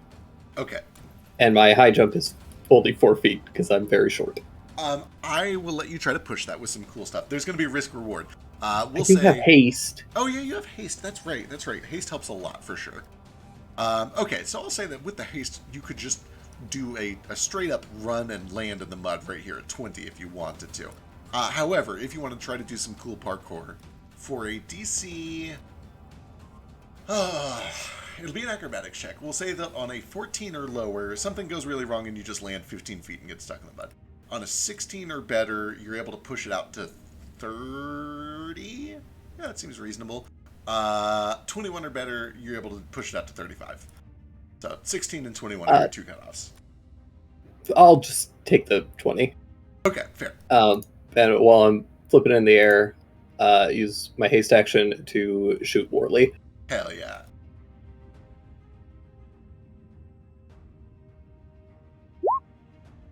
Fucking sick. 30 is a solid hit. As almost in slow-mo, as you are leaping over the mud, lining up your shot with Worley, you do see that he looks over to you and says, No, wait, we can figure something out. There's the crack of a gunshot, and just as quick as the trigger is pulled, the bullet flashes over. There's a spray of red, and you watch as instead of snow and ice trickling from his fingertips, a streak of red begins to sprawl down his lab coat. He falls flat on his back into the mud, arms wide, and begins to pass away. I told you I'm in a hurry.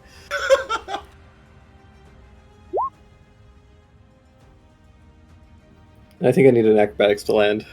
Yeah, something like that. I think it's only DC 10 to land in difficult. Oh my thank God, just made it. You made it.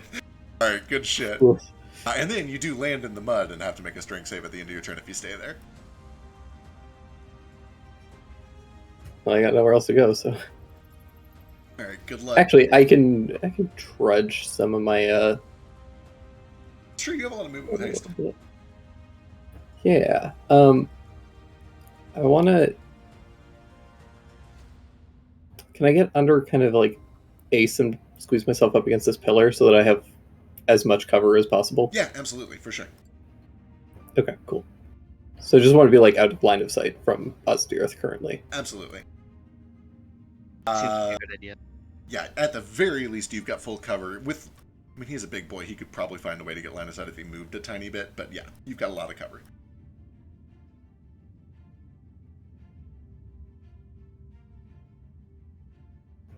Then Toto is gonna start coming over here. Is gonna come over here and can he attack through the anti-magic field? It's my understanding that as soon as he... Well, this is a good point. I guess... You know what? Like, his arm is still metal. I suppose he could, like, propel it in there like a sword, almost. I'll give him disadvantage on the attack roll, but sure, why not? Oh. That's less appealing. Yeah, I feel like the idea is he would have to do all of the wind-up outside of the field, and then he's literally, like... You know when you sleep in your arm the wrong way? He's, like, flailing his asleep arm at the enemy. Right. Are either of these guys in the fire? Yes, both of them are, in fact, yeah. I actually need to make the fire a little bit bigger. It's a 10-foot radius from the point where it was made. Okay. Can Toto try and, like, pull them out of there? Yes. I feel like his athletics versus your mud DC seems appropriate.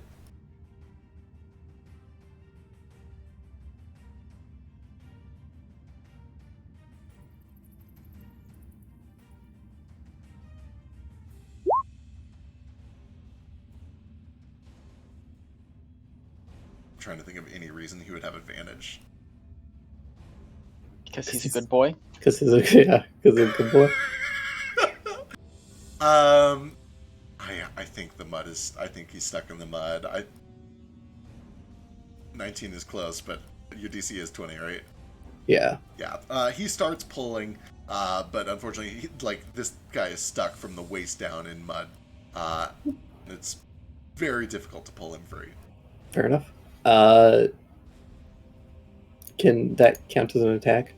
Yeah, for sure.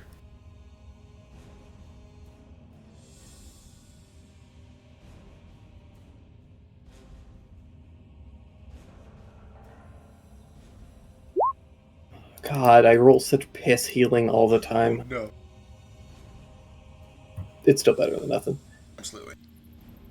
Who's that on? On me. Alright, noted. That's it. That's my turn. Okay, delightful. Ozadirith, you have many options. I think... He starts with the DC 20 charisma saving throw. Oh, right. He's probably fine, but He also starts with 23 points of necrotic damage.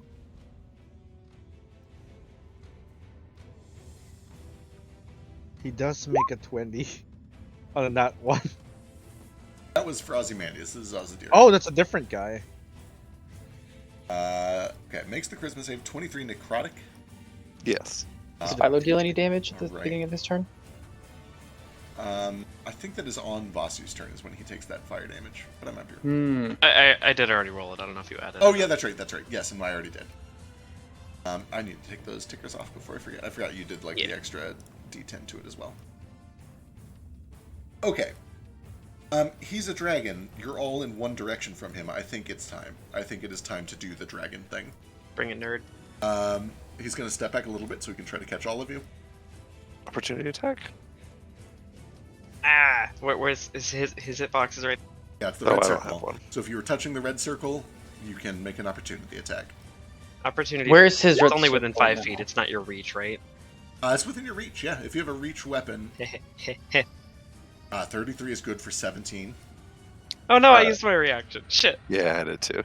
there's for sure a smite going into that. And Absolutely. with that hit, conviction on Gale. Absolutely, and you better believe. Where's his hitbox now? I'll move. My it reach here is in just- my reach is 15, so I need to know if he moved Oh, out of gotcha. my He range. will be moving at least 15, so you can make an opportunity attack. Alright, another 11 from the smite. He can't move, he's restrained. Sorry. Shit. Beautiful. His ankle's stuck in a crack. Shit the bed, you're right. You're making a mockery of dragon. My ankle. Fuck this guy. Come on. God. Honestly. Help me, Grandmaster Daddy Dragon. My foot is stuck in the mud. Fucking forget this You guy. do actually see he's like trying to pull himself free, and the visage of Ozymandias is like, oh, get yourself together. Imagine getting like that condescending pep talk from your your dead granddad in the middle of a battle, and how devastating that would be to your psyche. Alright, I think that means that some people are going to be immune to this cone. Can he roll a save to not be embarrassed as fuck? Yeah. And, like, start shitting and pissing his pants. No, he can't. He's just. It's an auto fail. It's not going to start shitting in business. You know, like you do when you're embarrassed. Every time you're embarrassed, you shit and Shit piss yourself. your pants.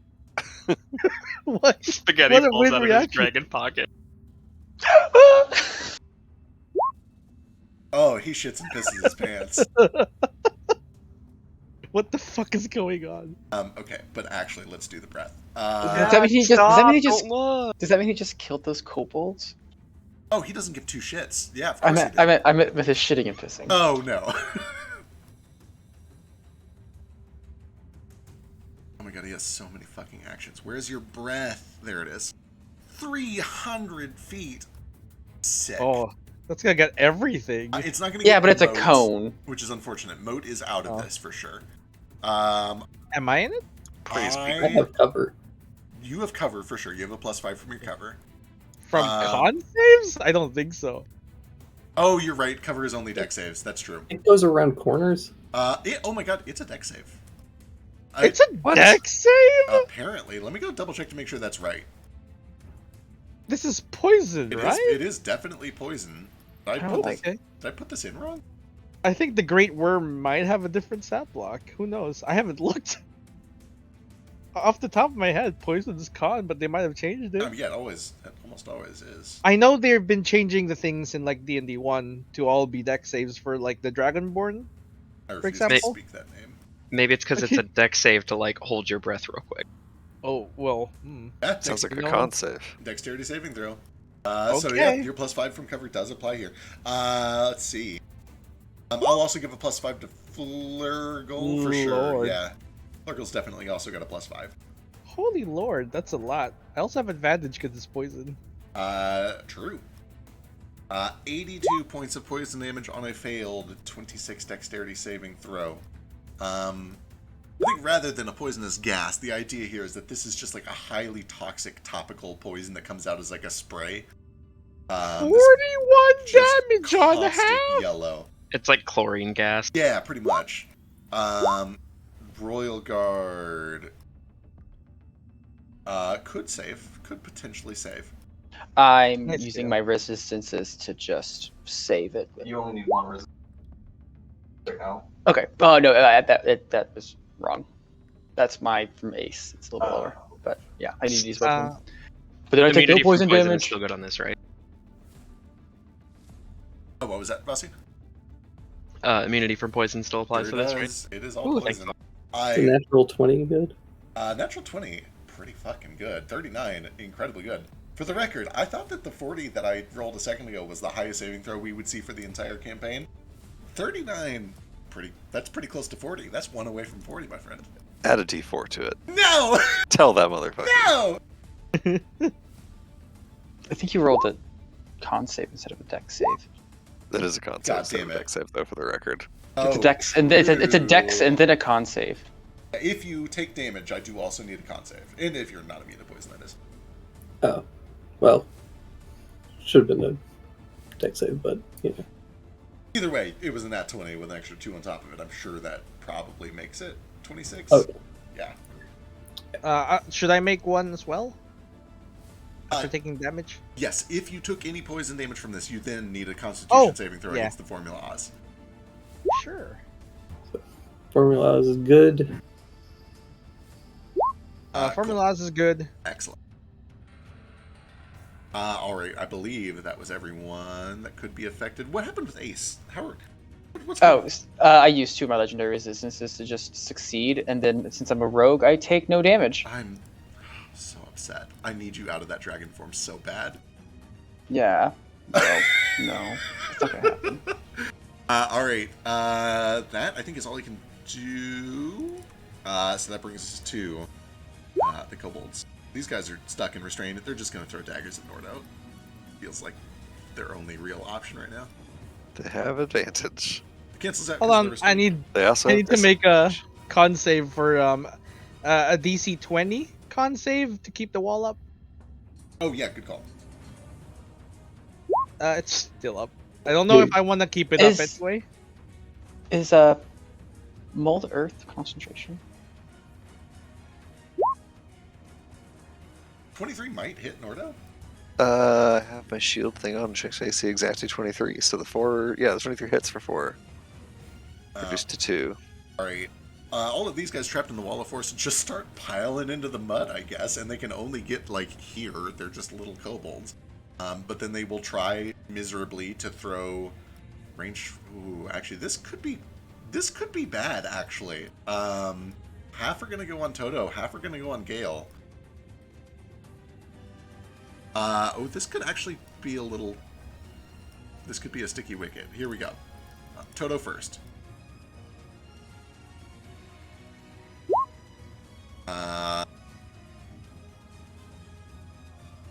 Just the 24 hits.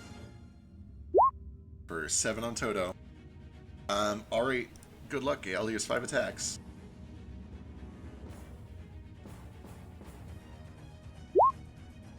There's a crit on one of them, and a bunch of them hits. What is Gale's AC? 16. How? I don't know. Feck didn't give me good items.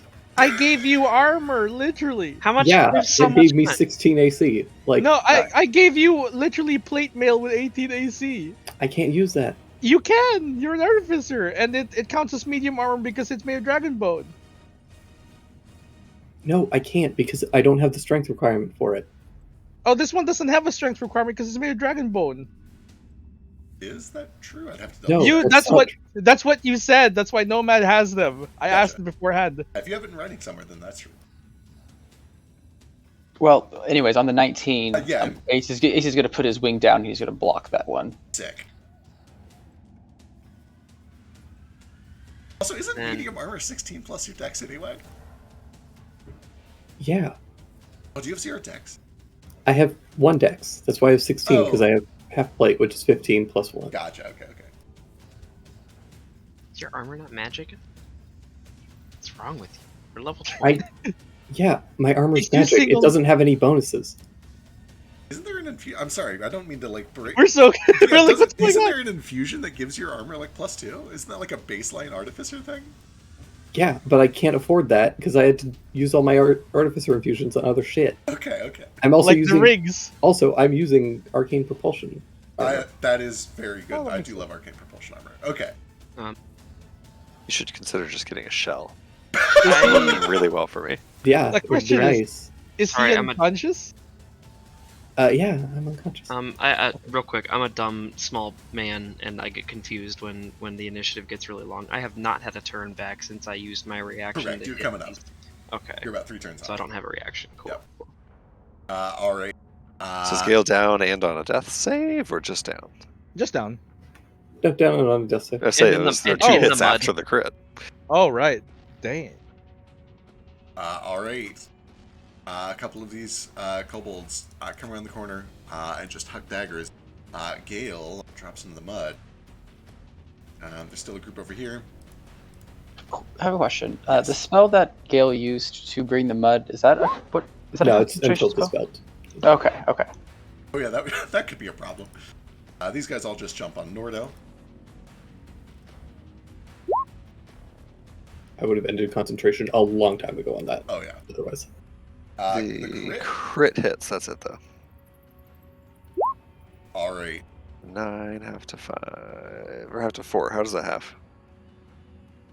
Down to 4.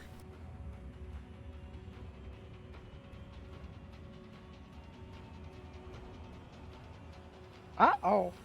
I heard a disconnection. Oh wait, I have this ability that I constantly forget, which is that I'm immune to the critical hits and the effects of them.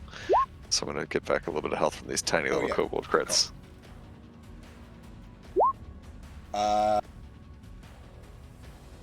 My turn? Not quite. There might be some things happening with Gale here real quick. Uh-oh. Oh.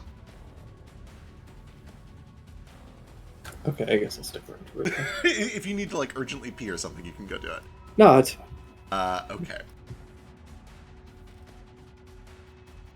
Works. I wasn't expecting to use this on any players today, but alas, here we are.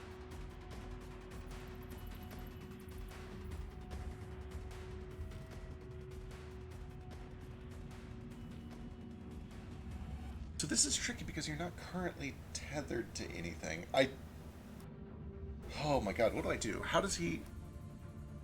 You know I'm what? in mud. You're in mud. You're not, Oh, it'll become clear later. You know what? Let's give him a spellcasting check over it. Let's get some dice involved. Let's do some math about it. I'm scared. What's going on? Okay. Soldier. Well, you're not. I thought you dead, have to. so Yeah, he's can't not dead, both so he argue. can't. Yeah. Correct. He's just unconscious. As Gale drops down into the mud. Well, actually, the first thing that happens is Gale comes careening through the sky, fires this brilliant trick shot, slams Worley right between the eyes, and Worley drops, begins bleeding out in the mud. And you watch as dispassionate this ghost of Ozymandias looks at Worley, drops like, oh, shame, I needed that. But then, a few seconds later, these little tiny-ass kobolds come around the corner and fire a bunch of daggers at Gale, who coughs and sputters. One of them lands right at the base of the jaw, and Gale's eyes roll back, and he kind of collapses against this pillar that he has taken cover behind.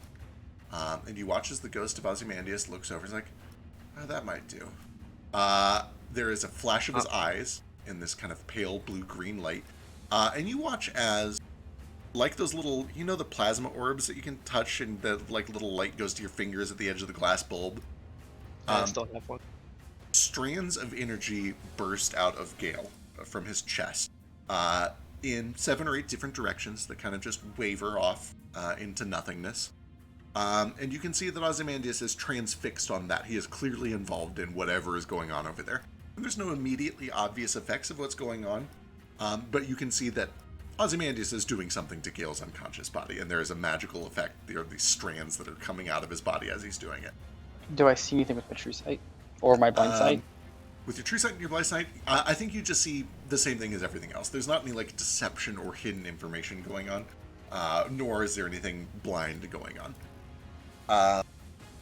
That'll bring us to Flurgle. Half movement stand up, and half movement get over here. Is this on the fire? Oh, right. I'm fine, you guys.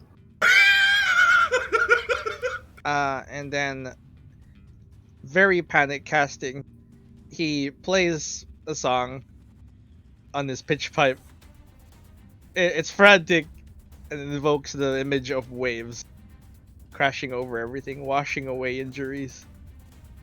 Cast Healing Tide. Sick. You are definitely going to have to go through the fire to get there. That's fine. Dexterity saving throw against 14 fire damage.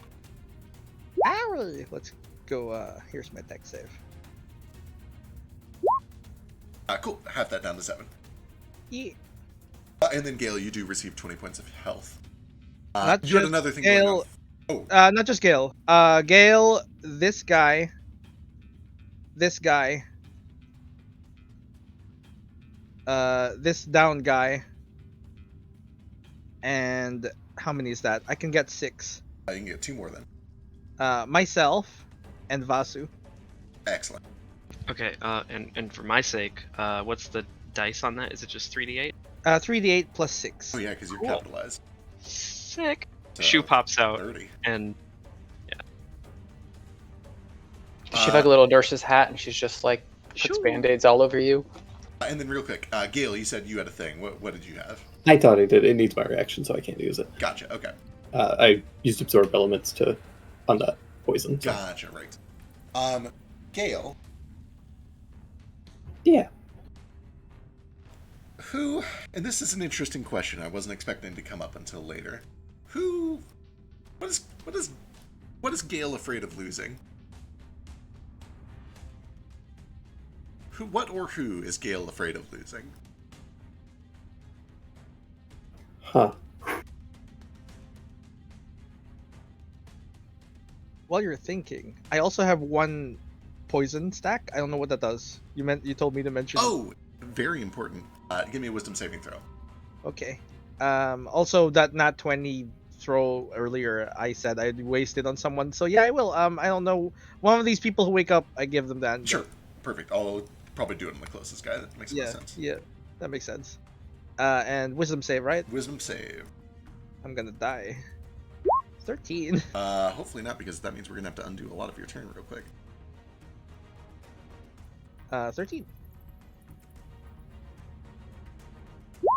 DC begins at Oh. 10, goes up +5 for each level past the first. So you're good. You have Oh. a success. You Oh. behave as normal. Oh, okay. I have a that's all of me. That's my movement, action, bonus action.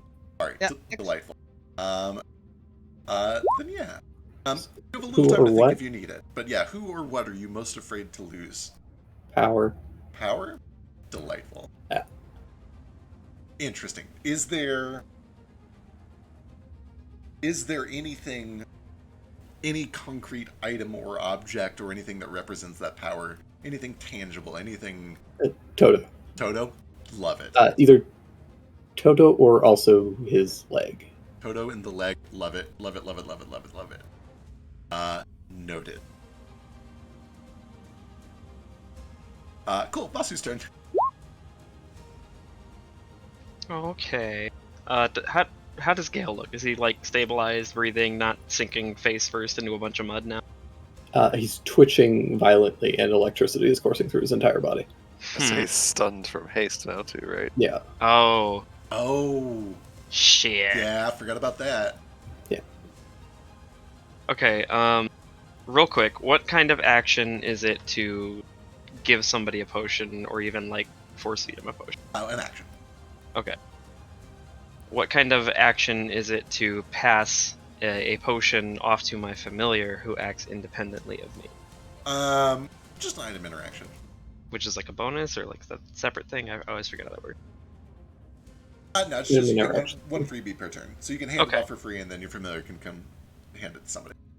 Yeah. Sorry, Oh. real quick. I ended my turn in the mud. What's the DC? Yeah, 20 strength. 20. Strength? Okay. Can a familiar feed a potion, or is it just handed? Nope. All right, so Flurgle becomes restrained. It can. It's just obviously it's part of the fight now, and it is liable to get Yep. wrecked Totally by a fair. dragon's Yeah, breath. I've always figured that like once Shu starts acting, it's a viable target. Yep. But that seems fair at this point. She's still gonna be perched on my shoulder for now though. I'm gonna fly over, pick up Gale. I'm gonna say, "Come on, didn't you tell me you were in a hurry? Damn it! We don't got time for this shit." And I'm gonna fly back over here. I don't know exactly what's going on with Gale at the moment, but as I fly back over here, Shu is going to kind of pop out from under my hood with a potion of greater healing in her beak, and stuff it as best as she can into Gale's mouth and say, "Shoo!" All right. Let's see. That was, I forget where I started my turn. It's like here-ish, I think. Yeah, that's about right. Okay, so it's 20, 35. Okay. So I'm gonna fly over there, assuming I didn't have to use bonus action or anything to pick up Gale or have Shu deliver that potion. I'm just gonna kind of set Gale down, like behind the pillar, as best as I can. For sure. I'm gonna have Shu stay there too, again, to block as best as I can, but I realize there's a green dragon right there, so that's probably not gonna go super well. But then I'm going to cast Zephyr Strike as my bonus action and fly right back up at Big Oz. Hit him real good. All right, bring it. I'm not going to use my Zephyr Strike advantage for this one because I just have enough movement to do the dash and get the bonus, I think, still. Just barely enough.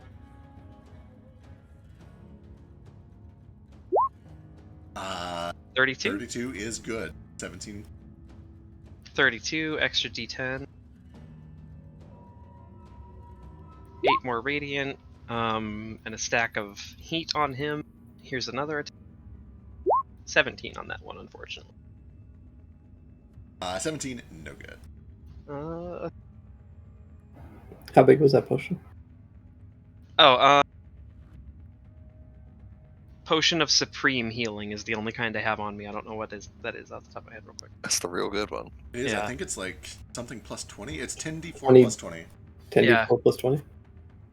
It's the kind of healing potion we found like I think 2 sessions ago at most. Yeah. So it's a good. Hell yeah. I was saving it for me, so you better be grateful, damn it.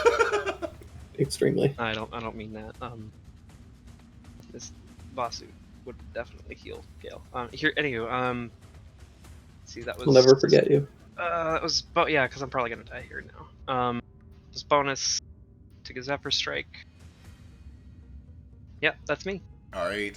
That brings us to my friend here, who's had a taste. Is it time? No, patience. Patience. Yes, patience. Okay, Legendary's back. Alright, Royal Guard. Yellow is still possessed. There's going to be a bunch of Eldritch Blasts on Moat. Going to try to get you into that mud.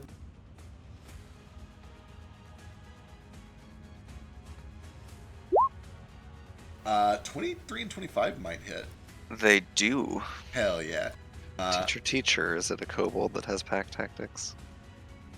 Oh, it sure is. So that's a crit as well. Bless you. Okay. 18, 23, 32 points of force damage, and then you were pushed 30 feet back. Go I flying up cannot the be unmounted while I'm conscious. No! Fucking hell. Fucking hell with the mountain combatant. Son of a bitch, that's so bad. Okay. This guy needs to pull himself free. Oh, that is what, 3 checks though? Yes. I guess they're all dead. It doesn't really matter. He is free. He is able to get up here, and he can start going to fucking town. There it is. Oh no.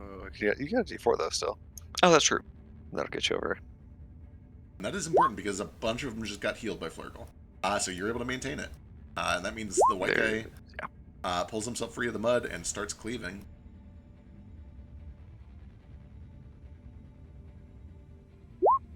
Uh, 25 and 27, both good for a little bit. DC 17 I have it strength. on good authority. This guy can fail a DC 17 strength throw. Sure do.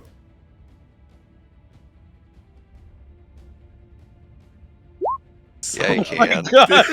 Especially if twice. This white-scaled royal guard, you see there's a wavering moment as Moat almost loses concentration, but he's able to hold on, maintain the calm emotions. The royal guard pulls himself free, and just starts going to fucking town on one of Ozzy's wrists. And he just like lands flat on his jaw. One of his ankles is stuck in this fissure, the other one has now been swept out from under him. Shit the bed. Okay, these guys are so mega fucked. They're gonna try to pull themselves free first. One of them... No. Oh, so Mo does go flying. Yeah, I was fully thinking of the fighter thing, not the feet. Oh, sick. Awesome. So yeah, you do go flying back into the mud. Oh, no. Nothing happens immediately, but on your turn you'll have to deal with that. One of them is able to pull himself free, has to use half of his movement to stand up, and then he gets like 1 tile of movement towards the edge, and then has to save again. Oh my god, he's okay. The others are just stuck, and they're also prone because of it. And unfortunately, that means that they both take more burning fire damage. Get out of the fire! Oh, which ones made the save? The ones near me? The one up here next to Moat is the one that is currently free of the mud. The other two... Which one? The ones in the fire are... can I target the nearest one and give them one of these? Because I got my reaction back, and I can't really use them for much.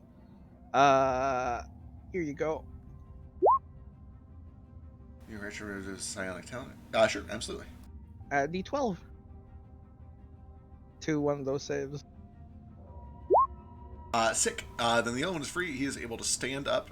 And I think first priority is getting the fuck away from the fire rather than out of the mud. So he will do that. Then he saves again at the end of his turn and immediately gets stuck in the mud. But he's no longer in the fire, at least, is the important part. Yeah. Am I in the fire? Should I move? I think I moved You away. already took it on your turn. You'll want to get out of it next turn for sure. Definitely. And then finally, Dex for the red stuck one.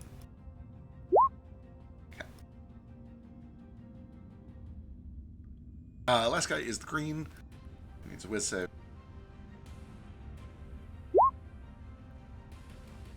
He is cool. Volley. I think he can hit both of these with a volley. He could. Yes, I think that's what he's going to do. He's going to attack both of the young green ones with a volley, and he will throw the extra damage on the closer one. Try to finish it off.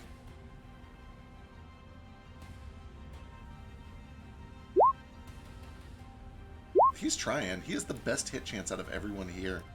He does have an advantage on the one that's here. True. So actually, both of those on him do hit. The north one is fine, but 22 and then another 20. Yeah, with the second shot, actually, this guy drops. Whoa.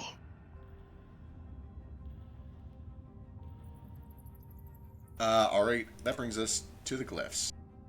This guy's not stupid. He has seen a glyph explode. He backs up first. That seems wise. This place is gonna be filled with fire soon. It's going to be lit. Oh my god, they explode into such huge explosions. Do they go through walls? They wrap around corners, but they don't like go through walls or anything like Okay, so this place is like technically safe. that. Yep. That green dragon over there is definitely in there, so he could potentially get fucked here.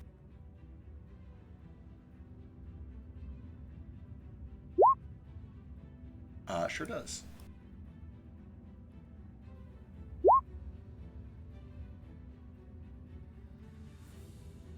All right. That brings us to the ambush, but I'll be right back. My food just got here. Sure. Yeah, fucking air. How can you eat at a time like this? Right. I'll see you guys in 3 years. Yep. I have 15 minutes before I go to work. I'm like, Oh, what's no. going on? Call in sick. I'm off Just kidding. tomorrow too.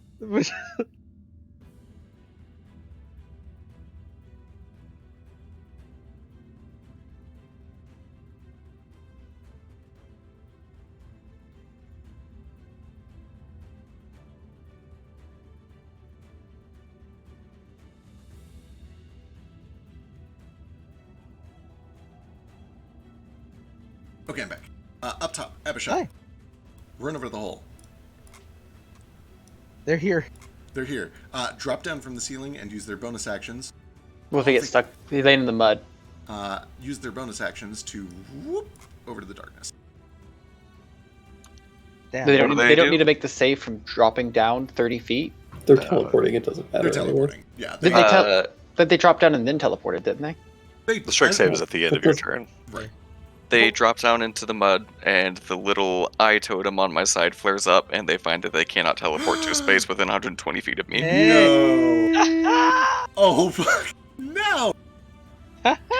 That'll do it. Beautiful. Yeah, you watch as their skin like tries to dissipate into this black inky smoke, and it gets shut the fuck down by this pale gray light. And they land ingloriously, splatting into the mud. First of all, they take a fuck ton of fall damage. Gale, if you want to roll me, I'll round up. Give me 46 fall damage. I really like to think that one of them dives like head first into the mud because Oh, they think yeah. they'll just be able to like teleport. Yeah, exactly. This was supposed to be easy. This is the worst. Yeah. They land prone, have to use the other half of their movement to stand up, and then make strength saves. This is not good. Hot, hot, hot, hot. Both fuck up their strength Beautiful. saves. God, they're both restrained in the fucking mud. I'm so upset.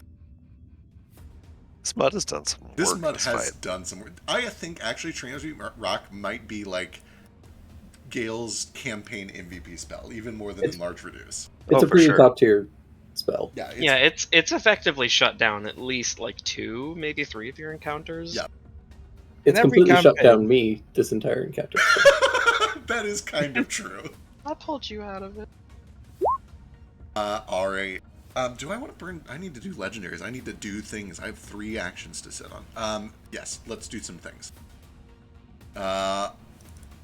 Ozdirith, Is prone and restrained. prone and restraint. All terrible things. What a bad time. That's fine. He's going to swat at Vasu. Disadvantage. Bring 27. that hit. 35 total points of slashing. You're immune to the 16 points of poison, so it's just 19 slashing. But you are grappled and restrained. He grabs you in one of his fists, and you can feel him begin to just DC 20. squeeze. You're automatically grappled and restrained. You can escape on a DC 20. Bullshit. Yeah, monster grapples, man. Ace's turn. No breath. No breath. How squishy do these Abishai look? They look like they took about a third of their health from that fall damage. All right. I guess I can probably take care of them while people distract the big dragon. I'm gonna start biting. These aren't humanoids, are they? Correct.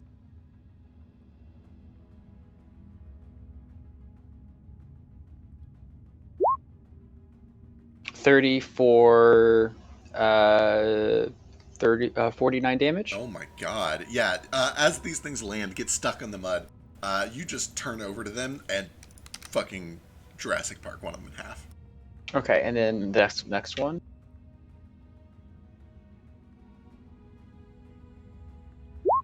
Uh, 19 for another 19. This one survives at least, but you take a Oh, good I should. damage. Okay, it hit. Okay, actually, I don't know why Elven Accuracy didn't give me a third roll. Let me roll to see if it crit. Okay. Probably because you're using a strength instead of. I think it's just, I think it's because I just didn't build it into it. It only gives you the bonus when you're doing like. Yeah, so you shouldn't have it for Yeah. these rolls anyway, because they're strength Okay. attacks. Oh, there's a crit anyway. Ooh. Good shit. That is enough to finish this one off. The Abishai are dead. And then I'm just going to appear back here. Bloop. You know what? Actually, I'm going to appear next to the caster. That way he can't. That way Like he has that. disadvantage on his cast.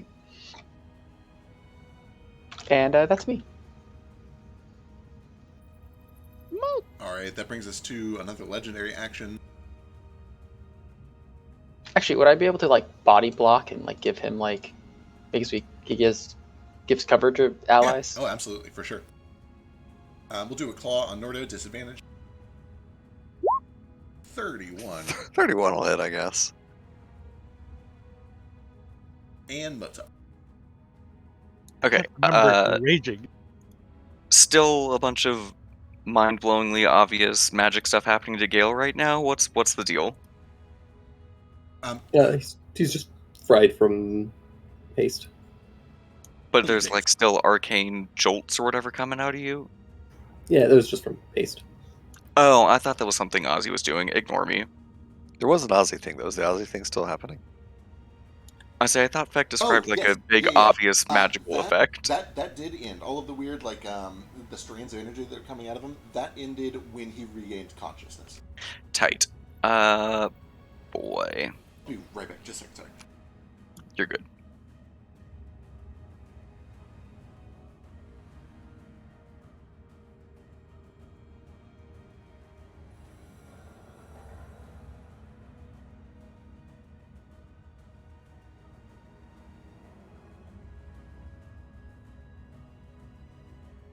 Okay, back. Okay. I'll use 30 feet to get over to Gale. I'll use my action to lay on hands. Gale, you can take 38 hit points. Oh, bless you. And I haven't done anything incredibly stupid this fight, and I'm itching to. So I'm going to spend some sorcery points to quicken a spell, and I'm going to cast a spell. Where is she? I'm going to aim it right here and try to put this fire out. I love it. I absolutely love it. Yeah, I mean, it's... I don't see any reason why not. It was created magically, and it is magical, but there's no reason that it wouldn't... yeah, I dig it. The water forms, it sprays down, and you watch as this entire area begins to fizzle and sizzle. Pink smoke kind of wraps up into the tall ceilings. Some of it begins to curl up into the second floor past the coins that are clinking down. But that area becomes clear. Cool. And I'll just use my last 5 feet to step up to this little guy. That's useful action, stupid action, and movement. I'm good. Alright. Delightful. What can you do from up there?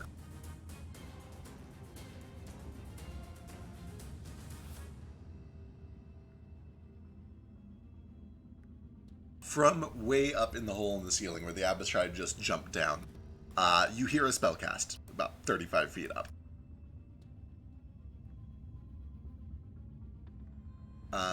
You watch as a watery serpent slithers its way down from the ceiling, touches one of the Abishai, and it takes a deep breath. Wakes up. Motherfucker. There's a snake person up there. I think. It's the chubby boy. That Well, appears the to Nora. fire is gone. Okay. At the start of my turn, because I have some temp HP left from Spine of the Cloud Piercer, I get a free unarmed strike, no action required. Which I'll take. Because he's restrained, if it hits, it crits.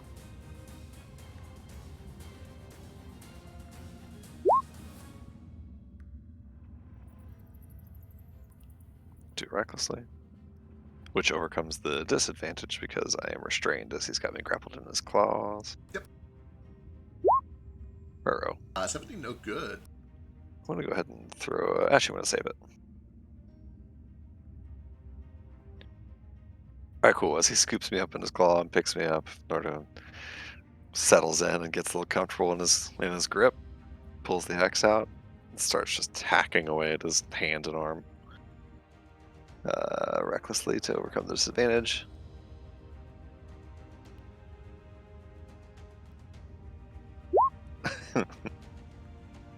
God damn it. Too cute. I always roll minimum crit damage. It never fails. Always, every time. DC 17 strength saved. If we can get a second way for him to be restrained here.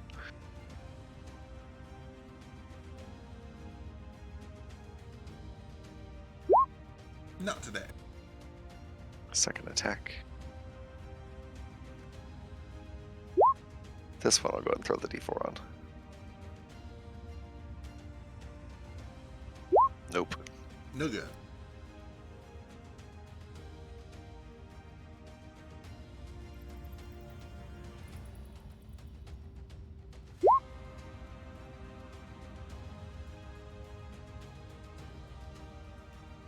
Okay, that is my action, and I did my little free action. I will use my bonus action for...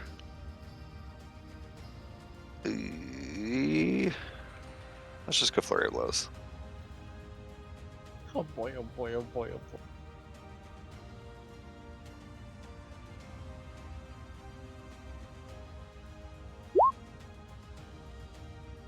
It's not a crit because it's not a bite. 27 is good, though. And Cool. another 15 on top of that. Yeah, Nordo just starts like doing his best, restrained as he is, to just like rip bits of dragon flesh out with his beak and with his axe, like as his shell is almost like crunching under this dragon's grip.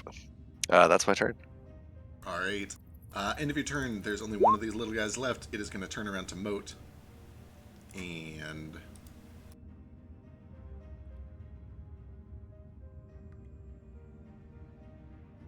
Claw bite. All of which misses, pretty sure. Yes. And that brings us to the bottom of the new round. I would like to use my reaction at the beginning of a round of combat. Noted. Let's resolve things. Hey, we found a way to break the rules. It's not anyone's current turn. Who breaks the tie? It's the lair's turn. We're going to say the lair breaks the tie because that's what's currently happening. Understood. The lair is just a constitution save from everybody against the poison. Gosh, more. Give me that save against that influence. Oh no, not poison. Fine, ace. What does it need to be? Double checking if I'm going to cast. I think it is a 20. And if you have a stack that's already... I have 22.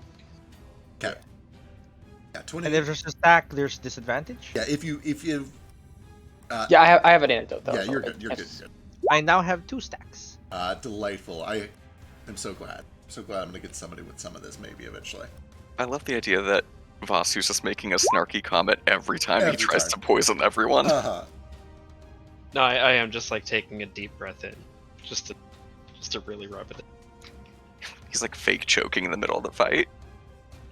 Oh, gotcha. No, gotcha. You fooled you for a second. I'm fine. Totally fine.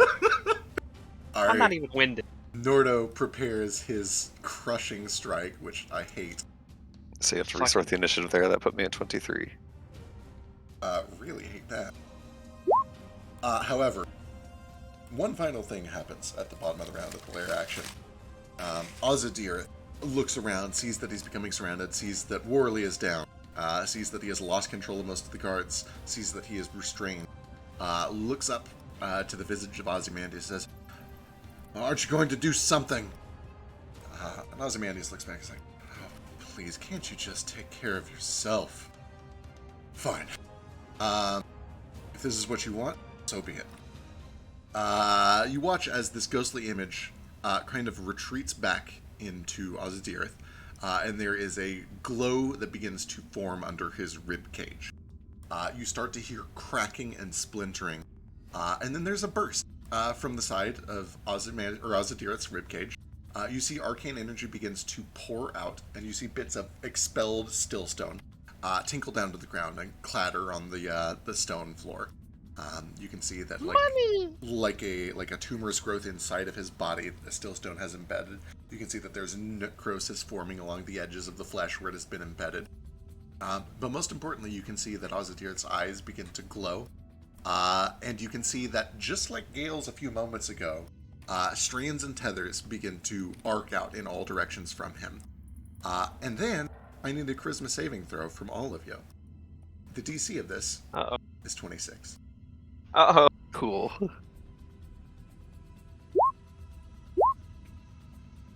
Charisma, you say? DC 26 charisma saving throw. What's my bardic? It's a D12, right? I think I already spent it. Did I already spend it? Ace, Vasu, and Nordo, you also have a +5 from me. Yeah. With my D4, I just make it. I think I made it. I didn't have to spend my bardic because I diamond sold that last one, right? So I still have it. Have you used it at all? Yeah, you probably have it. It's a D12, I think only right? me and Moat used ours so far. Yeah. 15. Gale as well used his. That's a 20 with Moat's thing. I can do this. Yeah, D12? Did you roll? 26. So add a D4. D4. Yeah. D4. Okay, so I'm good. Yeah, you don't need to roll it. Okay. Yeah. Yeah, and you have 11 temp HP. All right. Who, if anyone, failed? I did. I Me. failed. How much did I- you fail by, Mo? I got a 20. I can add a D4. I'll flash, and you're good. Oh, I failed. God bless you. If I wasn't a dragon, I would have failed. Man, I have a plus 12 to this save. I rolled a 5. That's where I'm at. I'm like, I have a really good charisma save, and I still failed it. I have a -2.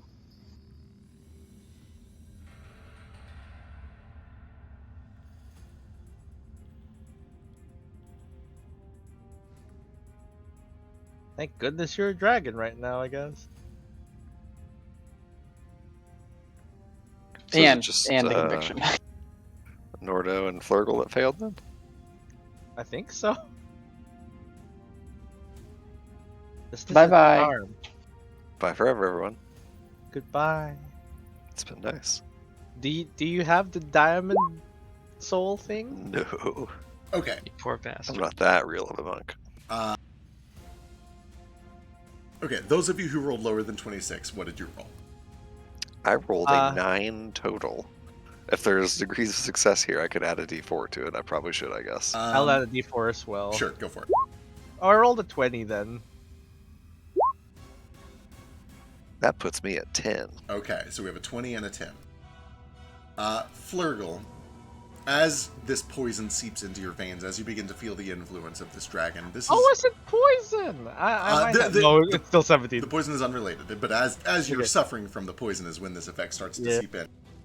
There is a sudden burst of energy that begins to rock through you. It's a type of energy that actually you're very aware of as a Kuatoa. You're very attuned to sympathetic magic. It's literally what your species is most sensitive to, and perhaps it is for that reason that you're so susceptible to it. You watch as, from your body, arcs of energy begin to drift out in many different directions, and you watch as shapes begin to form at the ends of these tethers all around you. Where are you?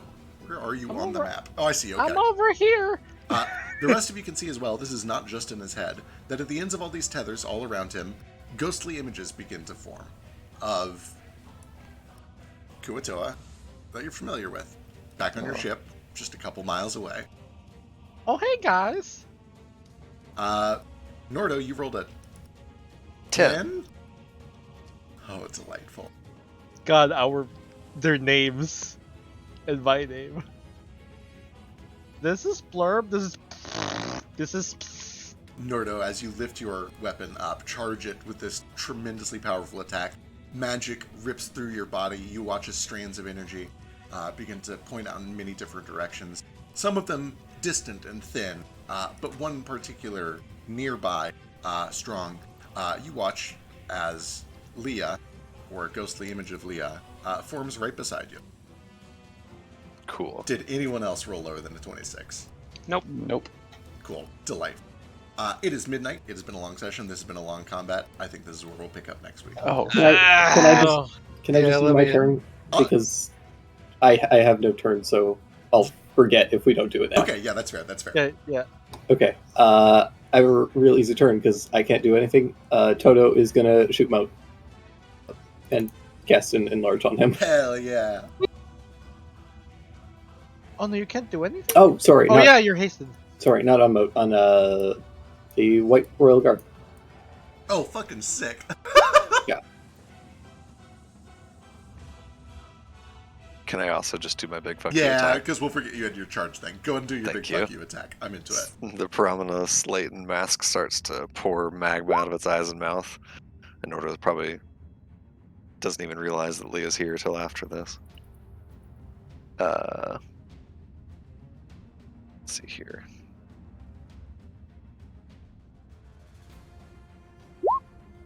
$30 to hit. That's good. Takes 59 points of fire damage, I think it is. Yeah. I can't do anything against fire damage. Alright, this cleaves a massive wound right where the flesh has just been exposed that begins to scorch and melt away. Outstanding. He cleaves the axe down. Lava starts to burst from the wound and from the axe and from the mask that he's got on. And then, just so I can just wrap up my turn and we can pick up where it was in initiative, I'll take my bonus action real quick. Just flurry of blows. This hits and crits. Crit for 28. 28. Second unarmed strike. 14 more. As that one sinks in, you watch as this successive series of blows, and also the explosion that just burst out of his chest, Ozidirith crumples for a moment. Takes a second where it almost looks like he's like out of the fight, like you've knocked the wind out of him. But then, with his deep guttural draconic breath, catches his breath. You can practically feel the wind in the room being sucked back in as he fills his lungs once more. You watch as Ozymandias reemerges, as he recharges his breath, as he unlocks his mythic actions, and lets out a horrifying roar. And his turn will be almost up next. When we start next week. Can we just do the kobolds and then so he starts? Sure, next let's do it. week? Let's do it. Okay. It's more cinematic. Yeah, like, If we start next session literally with him doing shit, Excellent. Let's see if these kobolds can stab Nordo real quick. do they get frightened? Who are they stabbing? Nordo, I think those all miss. 22 might be?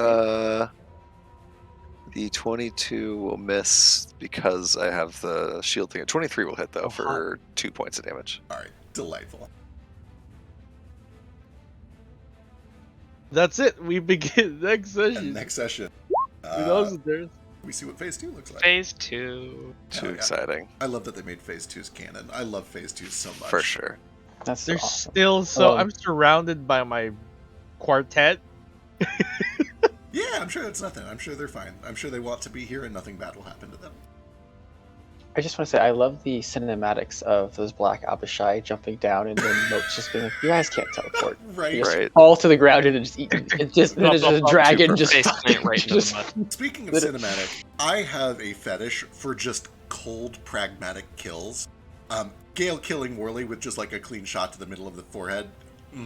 Oh my god, Yes. yeah. Give me that Just shit. the best. Mhm. Yup, That shit gets me hard. yup. This has been a And good then good fight. But you know, Then I wasted haste because Yeah. of my a stupid shame. mud, and I couldn't get anywhere else.